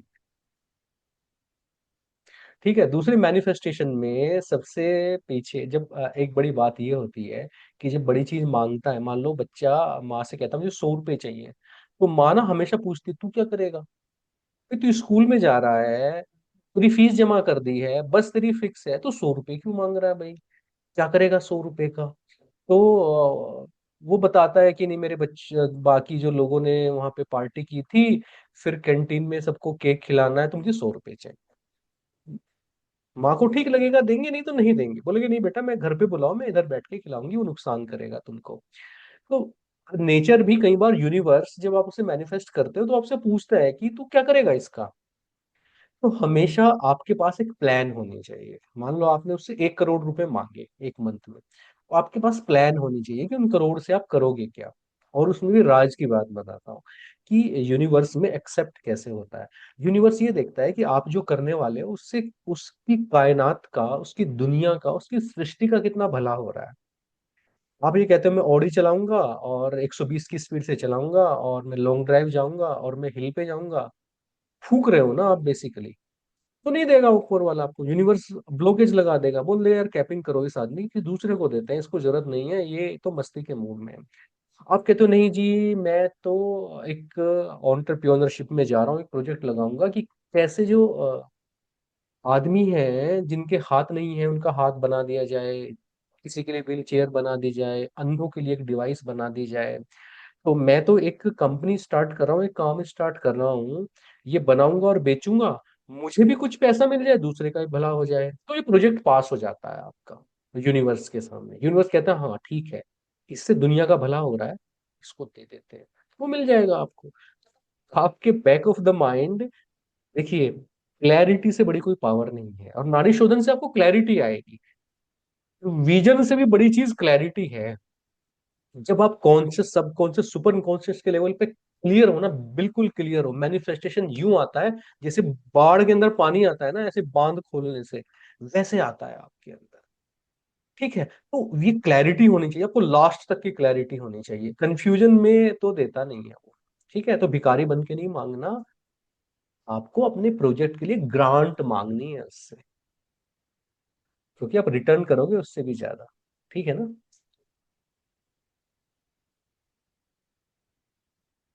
जी। रौनक जी बताइए, रौनक जी कुछ कह रहे थे, शाम को भी कर सकते हैं क्या? प्रणाम गुरुजी।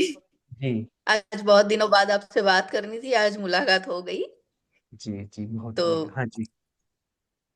गुरुजी, मुझे ये पूछना था कि जैसे मैं ना यहाँ कनाडा में रहती हूँ, जैसे अपने अभी यहाँ वहाँ रात है और यहाँ सुबह है, और जब अपनी सेशंस होंगे तब वहाँ पर मतलब अर्ली मॉर्निंग होगी, और हमारे यहाँ जैसे 4:30 हुए होंगे दोपहर के। तो मैं रिकॉर्डिंग तो देखूंगी, पर जब 4:30 में जब लाइव सेशन अटेंड करूंगी, तो उस टाइम पे अपने हम करेंगे राइट, लाइक कि ये लाइव करेंगे राइट, इस पे अभ्यास, तो देखिए वो मैं कर सकती हूँ उस पे कि। हाँ रौनक जी, आपको क्या करना है, देखिए नाड़ी शोधन का अभ्यास दिन में 4 बार किया जा सकता है। सुबह, अच्छा। दोपहर, शाम और सोने से पहले रात को। है ना, शास्त्रों में हठ योग प्रदीपिका में ये 4 बार करने का प्रावधान है योगियों के लिए। गृहस्थ लोगों के लिए 2 बार करने का प्रावधान है। जैसे 5 बार नमाज पढ़ी जाती है ना, नाड़ी शोधन 4 बार किया जा सकता है। कब किया जाता है, उसका एक साइंस है। जब सूर्य केंद्र की राशियों में आता है, तो मान लीजिए किसी को मॉर्निंग में नहीं, किसी वजह से हो पा रहा है, या जैसे हमारा आपका टाइम मैच नहीं करता, तो इवनिंग में कर सकता है। मगर जब आपके यहाँ 5 बजे, आपको वो करना चाहिए। एक दिन पहले की रिकॉर्डिंग के साथ कर सकती हैं आप, या आपके पास शेड्यूल तो है ही, उसके हिसाब से कर सकती हैं। उस टाइम पे आप जरूर करिए। और लाइव में आप कर सकती हैं, प्रोवाइडेड आपको ध्यान रखना आपने 4 घंटे से कुछ ना खाया हो पानी के अलावा। तो आप टाइम मैच कर लें हमारा और अपना, और अपनी जो मील है, जो फूडिंग है, उस हिसाब से एडजस्ट कर लें। नाड़ी शोधन के अभ्यास के 15 मिनट बाद भी आप खा सकते हो, कोई दिक्कत नहीं है, मगर उससे पहले 4 घंटे पहले नहीं खाया है, तो ही आपको कुंभक और इन सब का अभ्यास करना है। नहीं तो नुकसान होता है। ठीक है ना, बस इतना ध्यान रखना है। सही। Sure sure. थैंक यू गुरुजी। जी जी जी, बताइए। श्वेता जी बताइए। श्वेता जी मेरे हर एक मैसेज पे रिस्पॉन्ड जरूर करते हैं जब मैं ग्रुप पे डालता हूँ। ठीक है, बताइए, आप अपना माइक ऑन करें, श्वेता जी बताइए। प्रणाम गुरुजी। प्रणाम। मैं बोल रही थी गुरुजी, मेरे को ना बैठने में कुछ टाइम ज्यादा बैठने में प्रॉब्लम होती है, तो वो हम्म मेरे को डिस्टर्ब नहीं करेगा मेडिटेशन या वो? देखिए, 2 चीजें हैं। जैसे आप विपश्यना में जाते हो, तो आपको 8-10 घंटा बैठना होता है। तो उसमें क्या होता है कि वो जो गुरुजी होते हैं ना, गाइड, उसके पास लोग जाते हैं कि बैठा नहीं जा रहा है, तो कहते सहन करो, सहन करो, सहन करो। तो फिर लोग जाते हैं कि सर नहीं, बैठा नहीं जा रहा, बहुत ही गड़बड़ होगी, तो कहते हैं सहन करो, सहन करो, सहन करो। और ऐसा करते करते उसमें जो लोग होते हैं, वो लास्ट में 8-8 घंटे बैठने लगते हैं, जिनको ये लगता है कि कमर टूट जाएगी, पैर कट जाएगा। है ना, एक तरीका तो ये है कि आप धीरे धीरे, क्योंकि ये साल भर का प्रोसेस है, ये टाइम आपका बढ़ जाएगा निश्चित रूप से। इसमें आप जो है, एक तो जो आपका विटामिन होता है, D4 जो होता है, उसका कोर्स होता है, वो डोज उसकी शुरू में वन वन वीक में ली जाती है, फिर मंथली ली जाती है। तो उस चीज को करें आप। है ना, वहां से भी आपको स्ट्रेंथ मिलेगी, क्योंकि जो लोग वेजिटेरियन होते हैं उनका D4, विटामिन D3 सॉरी, तो वो कमी रहता है। तो उसको आप जो है, D3 को आप मजबूत कर लें, उसके सप्लीमेंट्स ले लें किसी भी तरीके से। और नाड़ी शोधन में तो होता यह है कि जो फूड आप लेते हो, सिंपल फूड, उसी का एसिमेशन होने लगता है, उसी में से विटामिन सारे निकलने लगते हैं। वो भी एक फायदा होता है, पर तब तक आप सप्लीमेंट लोगे तो आपका वो जो ड्यूरेशन है बैठने का, वो बढ़ जाएगा। इन केस किसी की सर्जरी हुई है, या उसको जैसे कुछ लोगों की टांगे ना छोटी होती हैं, ऊपर का हिस्सा बड़ा होता है, उनके लिए पालथी लगा के बैठना मुश्किल होता है, क्योंकि उनका बॉडी स्ट्रक्चर वैसा है। किसी भी कंडीशन में अगर आप नहीं बैठ पाते, क्योंकि आपका सारा ध्यान ही पैरों पे रहा, तो फिर आप करेंगे क्या? हालांकि ये टाइम धीरे धीरे बढ़ता है, आप दिन में प्रैक्टिस कर सकते हो। नहीं कर पा रहे तो आप कुर्सी पे बैठें। कुर्सी पे बैठने का सिद्धांत ये है कि आपके पैर ना अर्थ को टच नहीं करने चाहिए, बीच में मैट होना चाहिए हमेशा। तो आप कुर्सी पे बैठ के भी कर सकते हो, मगर नाड़ी शोधन के अभ्यास के समय आपके पैर का मूवमेंट बिल्कुल भी नहीं होना चाहिए, बिल्कुल स्टेबल होने चाहिए। आप बैठ जाइए कुर्सी पे, कुर्सी पे बैठ के कर सकते हैं। 100% एडवांटेज नहीं मिलेगा, 80% तक मिल जाता है। ठीक है, राजेश जी बताइए। नमस्कार सर, मैं फर्स्ट टाइम आपका प्रोग्राम ज्वाइन कर रहा हूँ। जी राकेश। एक्चुअली मैंने 1 महीने की फीस अभी जमा की है, तो अगर मुझे कंटिन्यू करना होगा तो क्या मैं रेस्ट अमाउंट फिर मैं सितंबर लास्ट तक जमा कर सकता हूँ क्या? कैसे भी जमा कर सकते हैं, वो तो एक टोकन मनी है। आप ना जैसे जो जी जी फीस है सिक्स सिक्स सिक्स जी सिक्स उसमें से 963 माइनस करके बाकी की भी जमा कर सकते हैं। जी या जी। फिर और अगले दूसरा महीने आपने फिर वाली यही फीस दी तो भी माइनस कर देना। मतलब जब भी आप ये डिसाइड करेंगे कि आपको साल भर का सब्सक्रिप्शन लेना है, शुरू के दिन से ही आपकी ना वही वाली फीस लगेगी साल भर वाली, कोई दिक्कत की बात नहीं। ठीक है सर। और दूसरा मेरा प्रश्न ये है सर कि थोड़ा वेट मेरा ज़्यादा है, 1110 है। तो जी। क्या ये हमारे इस पे वेट पे भी काम करेगा क्या, ये नाड़ी शोधन प्राणायाम सर? हाँ, ये बिल्कुल वेट करेगा। आपका दरअसल वेट इसलिए ज्यादा है कि आपके नीचे के दो चक्रास ब्लॉक हैं, तो आपका पृथ्वी और जल दोनों तत्व आपके ब्लॉक किसी वजह से। एक आप देखिए ना कि गंगा जो है वो निकलती है पहाड़ों से और समुद्र में चली जाती है। अब उसी का एक जी पोर्शन कहीं पे अगर फंस गया और वो तालाब जैसी स्ट्रक्चर होके वहां पे कीचड़ बन गया, तो वही आपका बेसिकली ओबेसिटी होता है। पानी को जब एक जी। रास्ता मिलेगा फ्लो करने के लिए, आपके शरीर में से वो एडिमा एक्स्ट्रा वाटर निकलेगा, जो अभी बेसिकली आपकी मसल्स और सेल्स के चारों तरफ ज्यादा पानी इकट्ठा हो गया है, उसी की वजह से वेट बढ़ा है। तो जब आप नाड़ी शोधन करेंगे और नाड़ी की जो ऊर्जा है वो सेलुलर लेवल पे जाएगी। एक्शन और रेस्टिंग पोटेंशियल होता है सेल का माइक्रोकोन्ड्रिया के पास, जो -70 और +40 मिली वोल्ट होता है ना। मैं जी। बायोमेडिकल इंजीनियर रहा हूँ तो मेरे को पता है उसका थोड़ा सा। जब वो आपका बैलेंस होगा तो एक्स्ट्रा पानी को बॉडी से बाहर फेंकेगा शरीर, तो उसमें आपको निश्चित रूप से मदद मिलेगी। Thank you sir, thank you. जी जी जी। मैं ना जानबूझ के अपने जैसे संतोष जी हैं, नेहा जी हैं, इनको ना जानबूझ के अभी नहीं पूछ रहा हूँ। ये तो मेरे रेगुलर वाले बच्चे हैं। पर मैंने नवीन। नेट टेस्ट किया हुआ है। हाँ, आपको आपके अंशु जी अभी पूछूंगा। मैं नवीन साहू जी से बात करते हैं। सर प्रणाम। जी जी, नवीन जी बताएं, नमस्कार। हाँ, आवाज आ रही सर? हाँ, आ रही है, आ रही जी। मैं ये पूछ रहा था सर, 5 बजे से सेशन का टाइम कितने बजे तक और मतलब रहेगा, ड्यूरेशन कितना है? है। ये नॉर्मली रहेगा आपका 6:40 6:45 तक रहेगा। ठीक है। वो स्टार्टिंग में हम शवासन करेंगे, बाद में फिर जी लास्ट के जब आपके कंप्लीट हो जाएंगे 12 डेज, जी लास्ट में फिर हम योग निद्रा का अभ्यास भी करेंगे। जी। और योग निद्रा हम शुरू में 7-8 मिनट से स्टार्ट करेंगे, इसको फिर बढ़ाते जाएंगे। तो योग ठीक। निद्रा का जो समय होगा उसमें आप कटौती कर सकते हैं अपने हिसाब से। ना जब ना, आप वो कोई इशू नहीं है सर भाई, टाइम का कोई इशू नहीं है। नहीं, वो जैसे स्वर वाले केस में ना कुछ लोगों को मुंबई में मेट्रो पकड़नी होती थी, या जो जी गृहिणी होती है उनको बच्चे स्कूल भेजने होते जी हैं, जी तो जी इस जी जी टाइप होता है कि जैसे जो लोग जापान वाले हैं या नेपाल वाले हैं, वो कई बार रिक्वेस्ट करते हैं कि सर प्लीज इसे 5:30 से कर लो, या मेरी जी। एक और क्लासेस चलती है, तो वो टाइम एडजस्ट होना थोड़ा मुश्किल होता है। कुछ लोग कहते हैं 4 बजे कर लो सर, हाँ, तो वो एडजस्ट करना मुश्किल होता है। कई बार ना 6 बजे के आसपास लोगों को काम में लगना होता है, वो दिक्कत आती है। 5:45 पे खत्म कर देंगे हम लोग। ठीक। अब मैं ये पूछ रहा था सर कि ये जो मतलब जो ड्यूरेशन है कोर्स का, जैसे मान लो 1 महीने कभी का बार बिगड़ जाता है तो कोई सीक्वेंस बिगड़ेगा क्या आपके सिखाने का? नहीं, मैं मेरा कहने का इतना ही मतलब है कि अगर कोई जी। सेशन आपका छूट गया है तो आपके पास 12 घंटे हैं शाम तक। ठीक। जब भी समय मिले शाम तक उसको कर लें एक बार। जी। ठीक ठीक। है ना। और आपको एक दिन का बीच में जो रेस्ट मिलता है वीकेंड पे, संडे वाले दिन जो हम जी सेशन जी नहीं जी रखेंगे, जी। तो संडे में आपको ये छूट है कि आप मॉर्निंग में करें, ग्यारह ठीक। बजे करें, इवनिंग में करें, लेकिन कर लें। देखिए, नाड़ी शोधन में निरंतरता जो है जी। वही आपको हाँ, कम करेगी। विजयी बनाएगी। तो करनी है ठीक। अपनी। फ्लेक्सिबिलिटी इतनी है कि सुबह नहीं टाइम मिल रहा है तो किसी और टाइम कर नहीं लें, नहीं सर, 4 घंटे टाइम का मैंने माने, कुछ। मैं लास्ट में 1.5 2 महीने से मालूम ईश्वर की क्या कृपा है, वो 4 साढ़े 4 बजे उठा देता सर ये। जी क्या जी। मालूम क्या है ये जी। तो ये तो उठा देंगे। बस वो तो बिल्कुल इसलिए, और आप और अब ये प्रोग्राम भी लेके गया, ये भी 22 लाख उसी की ग्रेस है। बिल्कुल बिल्कुल। जब जी जब हम जी तैयार होते हैं, वो जो बहाने जी हैं कोई ना कोई बहाना ढूंढ के वो कर लेता है। जी रंजीता जी जी कुछ जी। बोल रही है क्या ग्रुप के ऊपर? अच्छा।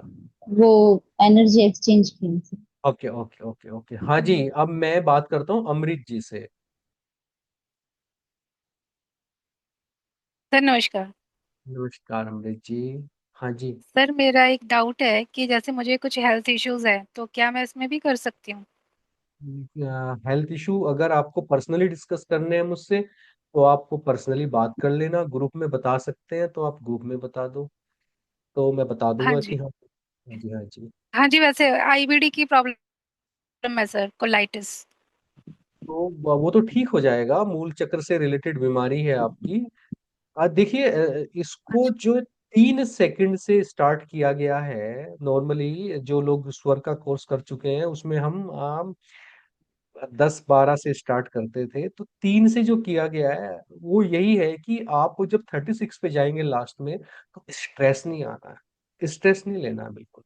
जिनको बीपी है, जिनकी सर्जरी हुई है, उनको बहुत आराम से करना है, स्ट्रेस नहीं लेना है।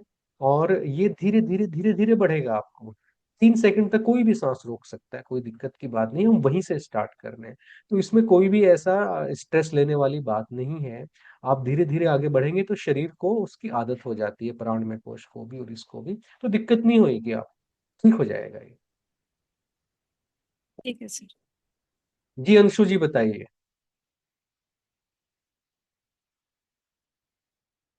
माइक ऑन कर लें आप अपना, बताइए अंशु जी। अच्छा ठीक है, संतोष जी आप बताइए। अंशु जी की आवाज नहीं आ पा रही है। हाँ जी। सर हाँ, ये मतलब जैसे दोपहर में या किस टाइम करना होता है, तो खाना खाने का कितना गैप होना चाहिए सर इसका? 4 4 घंटे का। 4 घंटे का। तो सर जैसे वेट का लिए एक भैया ने भी पूछा था अभी, जैसे बेटी को ना हार्मोन्स की प्रॉब्लम थी सर, उनको ना काफी वो पीसीओडी भी हुआ था, तो उसको काफी वेट काफी गेन हो गया उसका ना उस चीज से। तो बहुत फायदा होएगा उनके लिए, तो ये सबसे अच्छा है। उनका स्वादिष्टान चक्रा डिस्टर्ब्ड है बेसिकली, तो उनके लिए तो बहुत अच्छा हो जाएगा। उनको तो आप, सर मतलब ये, हाँ जी। उनको अगर हो हाँ, सके तो लाइव सेशन में लिंक भेज दें आप। फीस वीस की कोई बात नहीं है, आपके सब फैमिली मेंबर्स के लिए फ्री रहेगा जो इसको thank you sir, thank you. Attend नहीं कर मेरे रहा है। पास ही अभी तो शादी नहीं हुई सर। नहीं नहीं, आपके पास चाहे ना भी हो, तो ये आपके सब फैमिली मेरे पास मेंबर्स ही। के लिए है, तो वो अगर सेशन में साथ में बैठ के करे उसकी ऊर्जा अलग होती है, बाकी जब उसको समय मिले वो कर सकती है। अच्छा अच्छा। कराइए, क्योंकि सर कराइए ये। सुबह सुबह 8 बजे जाती है, रात को 10 साढ़े 10 बजे तक आती है। तो थोड़ा सा सुबह का उसका, हाँ जी। क्योंकि सुबह 9 बजे ऑफिस भी होता है ना उसका। जी जी जी। हाँ, अगर रिकॉर्डिंग देख के जैसे 6 7 बजे करे तो कर सकती है सर। मैं तो चाहती सुबह, हूँ सुबह उठ के करूँ।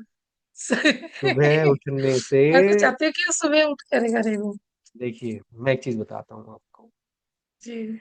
शाम का जो सेशन है वो वेट बढ़ाता है, सुबह का कम करता है। क्योंकि सुबह सूर्य निकल रहे होते हैं, तेजस, फायर एलिमेंट ज्यादा होता है। फायर पानी को सुखाता है। शाम का जो समय है वो अर्थ एलिमेंट का समय है, उस टाइम पे सूर्य जा चुके हैं, पृथ्वी तत्व जल तत्व एक्टिव होते हैं, ओस पड़ने लगती है। जो आपका फोटोसिंथेसिस है प्लांट्स के अंदर, वो कार्बन डाइऑक्साइड बाहर फेंकने लगते हैं, बहुत सारी चीजें हैं। सर तो उसका ना वो रूटीन का ही ऐसा हो रहा है, 10 बजे तक ट्यूशन पढ़ा के आती है, कोचिंग देती है। फिर आके फिर 12 1 बजे तक वो अगले दिन के पेपर तैयार करती है सर। वो थोड़ा सा उसका डिस्टर्ब हो रखा है बस, और कोई बात नहीं देखिए सर। देखिए मैं बताता हूँ आपको। यंगस्टर्स जी। को ऐसा लगता है कि रात में पेपर तैयार करने हैं, पेपर आप सुबह उठ के तैयार करो तो जो रात में 2 घंटे में होता है ना, वो आधे घंटे में हो जाता है। हमारा ठीक है सर, ब्रेन ना ठीक है। एकदम फ्रेश होता है, ब्रह्म मुहूर्त में पढ़ने वाले लोग ज्यादा अच्छा करते हैं। वो आजकल के बच्चों का, मेरे बेटे की भी प्रॉब्लम है, वो सबकी प्रॉब्लम है, ऐसा नहीं है कि मैंने उनको कुछ चेंज कर दिया। वो बच्चे जितना चेंज हो सकते हैं, मगर हम उन्हें बता देना चाहिए कि भाई देखो, सुबह उठने में फायदा है। जो आपकी बीमारी है वो दवाई से ठीक नहीं होंगी, वो ठीक होंगी सुबह उठने से। सुबह उठने से। ठीक है, बाकी करने को आप किसी भी टाइम कर लीजिए, मगर सत्य तो यही है। और सर मैनिफेस्टेशन का आपने बताया था, वो किस समय अच्छा होता है, दोपहर में, दिन बीच में, बीच किस में टाइम पर? चिंता ना करें, आपके ना मैनिफेस्टेशन के पूरी एल्गोरिदम लिख के दे दूंगा मैं। बीच बीच में हर महीने 15 दिन में एक सेशन करेंगे। तो मैनिफेस्टेशन स्टार्ट अच्छा। करेंगे 1 महीने के नाड़ी शोधन के बाद, है ना, कम से ठीक है कम सर। हम मैनिफेस्ट करने के लायक तो हो जाएं। अभी तो वो डस्टबिन में जाएगा, कोई फायदा नहीं है जब नाड़ियां शुद्ध नहीं है। तो थोड़ी शुद्ध हो जाएंगी तो फिर धीरे धीरे धीरे वो आपको पूरी एल्गोरिदम में शेयर करूंगा, और सेशन भी लेंगे, उसकी चिंता ना करें बिल्कुल। सर एक बात मैनिफेस्टेशन। और बोलूं, हाँ जैसे जी। ये बुधवार और वीरवार की क्लास होती है ना, हाँ हाँ। जैसे बुधवार वीरवार की क्लास होती है लगातार 2 दिन है सर, एक हफ्ता गैप पड़ जाता है आपसे ना, थोड़ा बीच में थोड़ा सा अगर हो गया। तो अब तो रोज सुबह मिलूंगा मैं आप। हाँ वो तो अलग थी, वो ठीक है सर। पता नहीं आपसे तो रामनाथ जी बहुत ज्यादा खुश है, बात कर लो 1 मिनट तक। नमस्ते सर। आपसे मिलकर आपके जब से वीडियो देखने लगा मैं बहुत एनर्जी आई सर। बहुत ही अच्छा लग रहा है सर। बहुत ही बहुत जब धन्यवाद आपका। जब आप लोग ऐसे कहते तो बहुत मुझे भी आ जाती है एनर्जी। मुझे आपकी आदत तो हो गई सर अभी ये समझ लो सर। जब कहाँ आपकी रहते हैं वीडियो आप नहीं देखते जब तक। रामनिवास जी? हम जीरकपुर रहते हैं चंडीगढ़ के पास सर। जीरकपुर रहते हैं आप? हाँ। हाँ सर। मैं पंजाब यूनिवर्सिटी से जब मास्टर कर रहा था इंजीनियरिंग में, तो हाँ। मेरा बड़ा उस टाइम पे ना हाईवे बन रहा था। Oh my God! अच्छा और हाँ अभी तो। जैसे ही मेरी वो कंप्लीट हुई, मेरा वो संघर्ष खत्म हुआ, तो लोग पुल के ऊपर से हम्म। जाने शुरू हो गए। ऐसा लगता है कि जहां मैं जाता हूँ वहां निर्माण कार्य स्टार्ट हो जाता है। हाँ अभी तो बहुत चेंज हो गया सर जीरकपुर। जी जी चंडीगढ़ जी। आ जाओ सर एक दिन आप प्लीज। हाँ, नहीं आऊंगा, मैं मिलने आऊंगा आप लोगों से। हाँ जी भी जिनसे मुझे आएंगे सर ऊर्जा आपको। मिलती है उनसे तो मैं जरूर मिलूंगा। हमारा बहुत निर्माण बहुत कार्य चल रहा धन्यवाद है सर। सर। थोड़ी सी अपनी वापस थैंक यू सर। लेके तो आऊंगा ना। Thank you sir. जी नेहा जी बताइए। Thank you sir. सर मैं कुछ बोल रही हूँ। अंशु जी आ गई आपकी आवाज? हाँ बताइए। जी जी जी जी। हाँ जी, बताएं बताएं बताएं आप। सर मैं ये पूछ रही थी, जैसे हम अपनी सेल्फ आध्यात्मिक बर्थ के बारे में सोचते हैं, उसको इम्प्रूव करने के बारे में, तो क्या इससे हमारे जो एनर्जी वो नीचे के चक्रों पे आ जाती है? फिर से बताएं क्या पूछ रही हैं। जैसे हम लोग अपनी आध्यात्मिक सेल्फ बर्थ के बारे सेल्फ बर्थ को इम्प्रूव करने के लिए ये सारी चीजें सीख रहे हैं, ये सारे कोर्स करते हैं हम लोग, स्वर विद्या है, जैसे न्यूमरोलॉजी है, ये सब।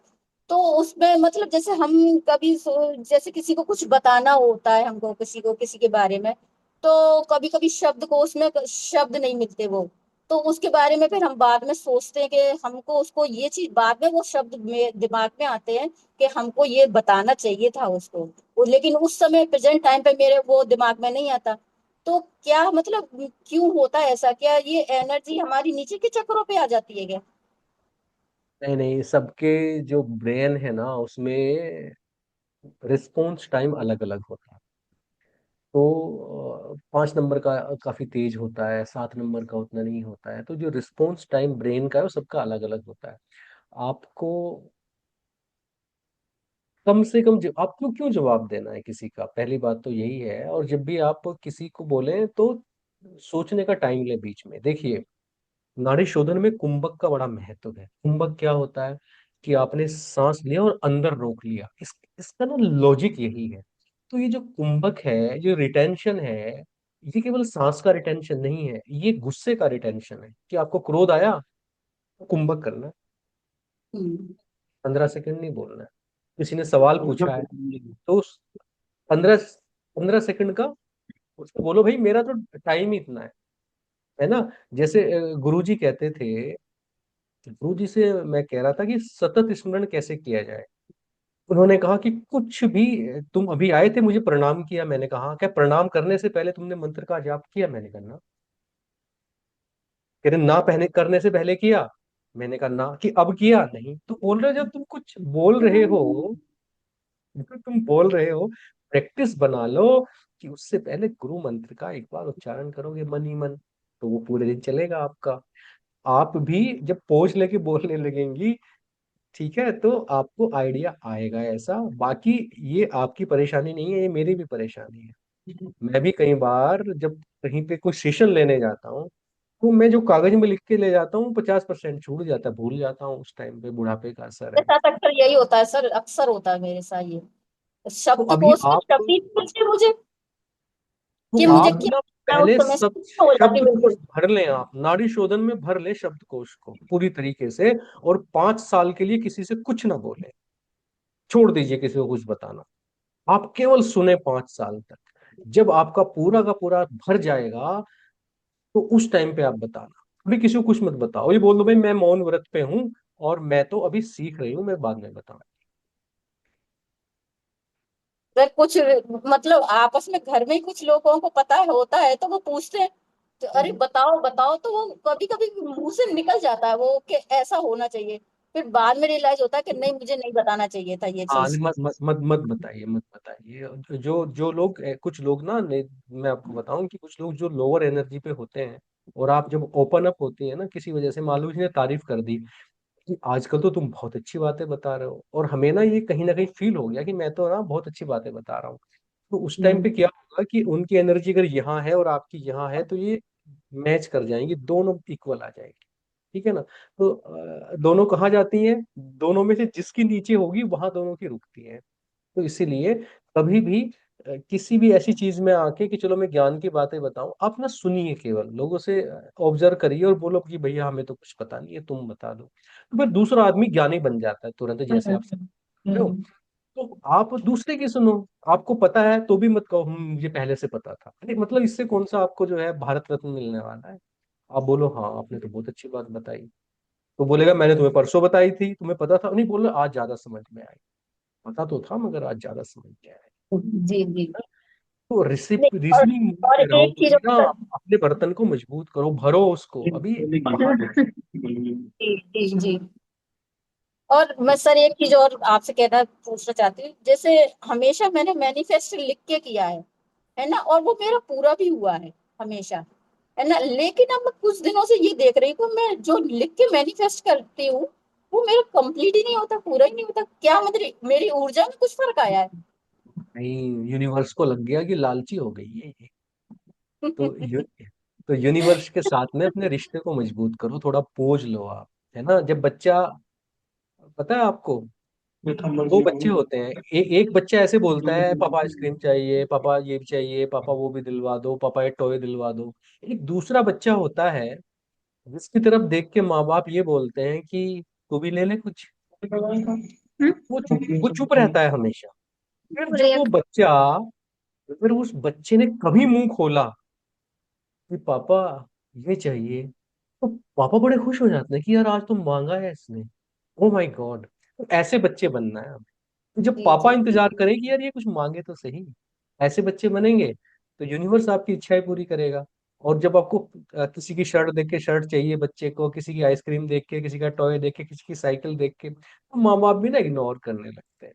तो मैनिफेस्टेशन को बहुत रेयर बनाना है, स्पेशल बनाना है। कम चीजें मांगनी है, दृढ़ता से मांगनी है, और नेचर को यह भी बताना है कि जो मांग रहे हो इसका क्या करोगे। जी जी जी। क्लब में जाके फूकोगे पैसे तो? फूकने के लिए थोड़ी ना देता है ऊपर वाला, कंट्रीब्यूशन के लिए देता है। वैल्यू एडिशन क्या है लोगों की जिंदगी में? जब आप ये इंश्योर कर दोगे कि लोगों की जिंदगी में इससे ये वैल्यू एडिशन होगा, तो वो दे देगा, बोलेगा ठीक है ले जाओ। अरे शार्क टैंक वाले पैसे नहीं देते अगर उनको वैल्यू एडिशन ना नजर आए, वो तो भगवान है। जी जी। जी जी, एक नेहा जी बताइए। एक चीज और सर शेयर शेयर करना चाहती हूँ कि मुझे आजकल ना डबल वन बहुत दिखता है, और उसी से रिलेटेड वीडियो बहुत दिखती है मुझे। हाँ, इस ये ग्रुप पे डिस्कस करेंगे। इसमें आनंद थोड़ा दूसरी तरीके का आता है, ग्रुप पे डिस्कस करेंगे। मैं नेहा जी से बात कर लेता हूँ। जी। हाँ जी, नेहा जी बताइए। राधे राधे गुरु जी। राधे राधे बहन जी, बताइए। राधे राधे। गुरु जी मैं ये पूछ रही थी कि जो इसमें प्राणायाम करना है हमारे चक्रावनाड़ी शोधन वाली क्लास लगेगी, तो मेरा क्या है कि ये राइट नोज जो है ना बंद रहता है, मतलब सुबह सुबह या मतलब थोड़ी देर बाद खुलेगा फिर बंद हो जाएगा। हाँ, इसको ठीक करना है बेसिकली। वैसे तो एक दो लोग एलर्जी जो है मुझे, मतलब कुछ मुझे ऐसे कह रहे ठंडी हवा। थे कि भाई आप ये नाड़ी शोधन, आपने यम नियम आसन प्राणायाम प्रत्याहार धारणा ध्यान समाधि बोल रहे, ये यम नियम के बिना तुम कराने लगते हो ऊपर के आसन, तो पहले नेति वेती तो कराओ इनको, जल नेति, इनके नाक वाक साफ कराओ। तो अब वो चलते नहीं है चीजें। अब जो आपका ये नाक बंद रहता है तो ये नेजल पॉलिप होगा आपको राइट वाली नोज में, उसकी वजह से वो बंद रहता है, जिसको मांस बढ़ना कह देते हैं। जी एक जी। तो मैं आपको इसकी होम्योपैथी की दवाई बताऊंगा, दूसरे आपको क्या करना है, सुबह ना आधा कप में और ल्यूक वार्म वाटर लेके उसमें नमक डाल लेना है। नमक डालने के बाद एक कॉटन लेके एक स्टिक के ऊपर वो अंदर उस पे ऐसे लगाना है 8 दिन तक, है ना। फिर रात को सोने से पहले या तो तिल का तेल या गाय के घी की 2 बूंद डालनी है इसमें।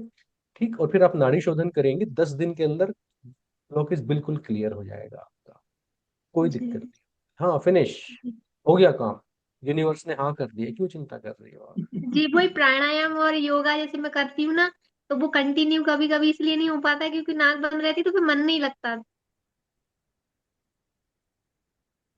सही कह रही हैं आप। हाँ। उसका और भी इलाज बता देंगे आपको बीच बीच जी में। जी। पहले जो भी जी बताया इसको करिए। जी जी मिलिंद जी जी जी। बताइए। थैंक यू गुरु जी। जी जी। फिर मैं रंजीता जी से बाकी बात कुछ नहीं करूंगा। हाँ जी बताइए। गुरुजी, बस यही अभी जो इन्होंने नेहा जी ने जो पूछा उसमें घी कैंपर भी अच्छे से काम करता है। हाँ, वो बताएंगे आपको, मिलिंद जी बताएंगे, ग्रुप पे भी एक बार शेयर कर देना, वो बहुत अच्छे से काम करता है। मतलब वो जो एक थेरेपी है वो बहुत बढ़िया है।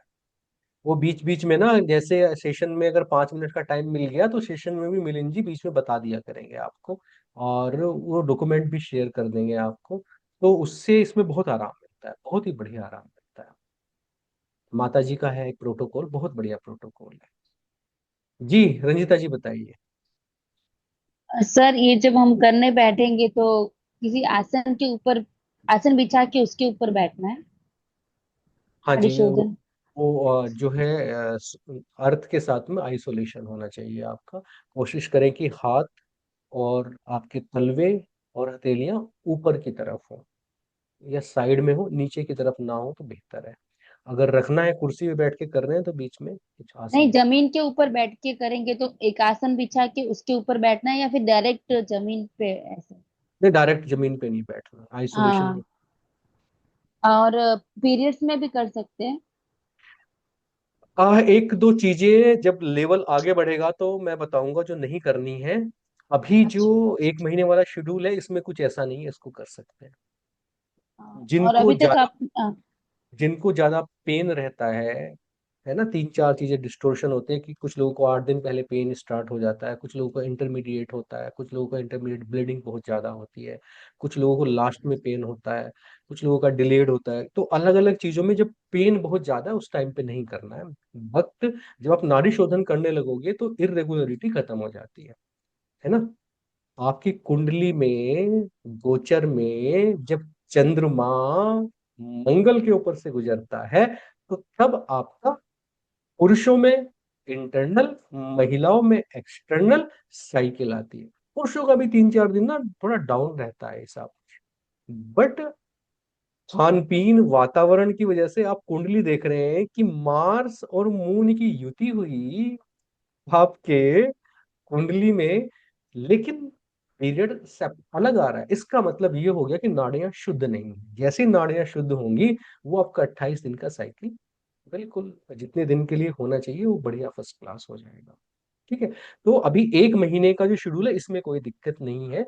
आगे जब कुछ भारी चीजें आएंगी, सो हम जैसी चीजें जिसमें थोड़ा स्ट्रेस ज्यादा होता है, या जब हमारी जो कुंभक की जो अवधि है वो आपकी 21 सेकंड के ऊपर जाएगी, फिर वो नहीं करना है, उसको करेंगे। अभी अभी दिक्कत हाँ। नहीं। अभी तक जितने भी आपने पीडीएफ भेजे हैं वो सब हमको निकालने हैं ग्रुप देख में। लीजिए, आपको जो काम का लगे, वो रिसर्च है हाँ। बेसिक, है ना। मैं हाँ। ढूंढता रहता हूँ कि क्योंकि वैसे तो ये सारी चीजें प्राणमय कोश की हैं, तो अन्नमय कोश पे इनके ज्यादा असर आएंगे जरूरी नहीं है, मगर आजकल की जो जनरेशन है उसको प्रूफ बड़े चाहिए।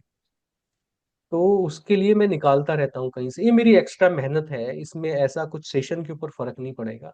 और मैं देखता हूँ कि एक जो यंगस्टर हैं, जो आपके बच्चे हैं, हमारे बच्चे, आने वाले बच्चे हैं, उनको जो एक इंटेलेक्चुअल एपेटाइट है जिसे वो आप किसी लेवल पे जो चीज है उसे सेटिस्फाई भी करना है बच्चों को ना। आप खाली कारण नहीं बताएंगे तो वो सेटिस्फाई भी नहीं होते हैं, आपके मिशन में भी शामिल नहीं होंगे। तो उसके लिए मैंने रखा है।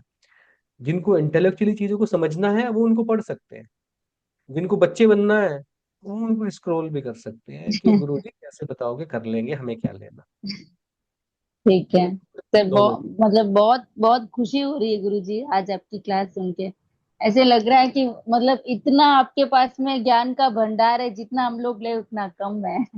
नहीं, वो पढ़ के बताता रहता हूँ मैं, ऐसा कुछ भंडार वंडार नहीं है। नहीं ये नहीं, इधर से बहुत है गुरुजी। इधर देने वाला है। देखिए एक चीज समझें आप, सब लोग एक बात समझ लें कि छत पे टैंक बनाओगे, खत्म हो जाएगा एक दिन। धरती के अंदर कुआं खोदोगे, कभी पानी खत्म नहीं होएगा। तो छत पे टैंक बना के दुनिया को ज्ञान नहीं दिखाना है। मैं हूं, आप हैं। अगर हम अपनी ताकत से ये सब कर रहे हैं, हमें लगता है हमारा ग्रेस है, हमारी नॉलेज है, हमारी खुद की पावर भी जाएगी और एक दिन डाउन हो जाएंगे। और जब कुआं खोद लेंगे, कुआं खोदने का मतलब वो जो सब करता है, वो जो सबके लायक है, उसका मिशन है। हम सब लोग बहाने हैं। ऊर्जा उससे आ रही है, सबके पास जा रही है, तो थोड़ी सी आप भी रख लो।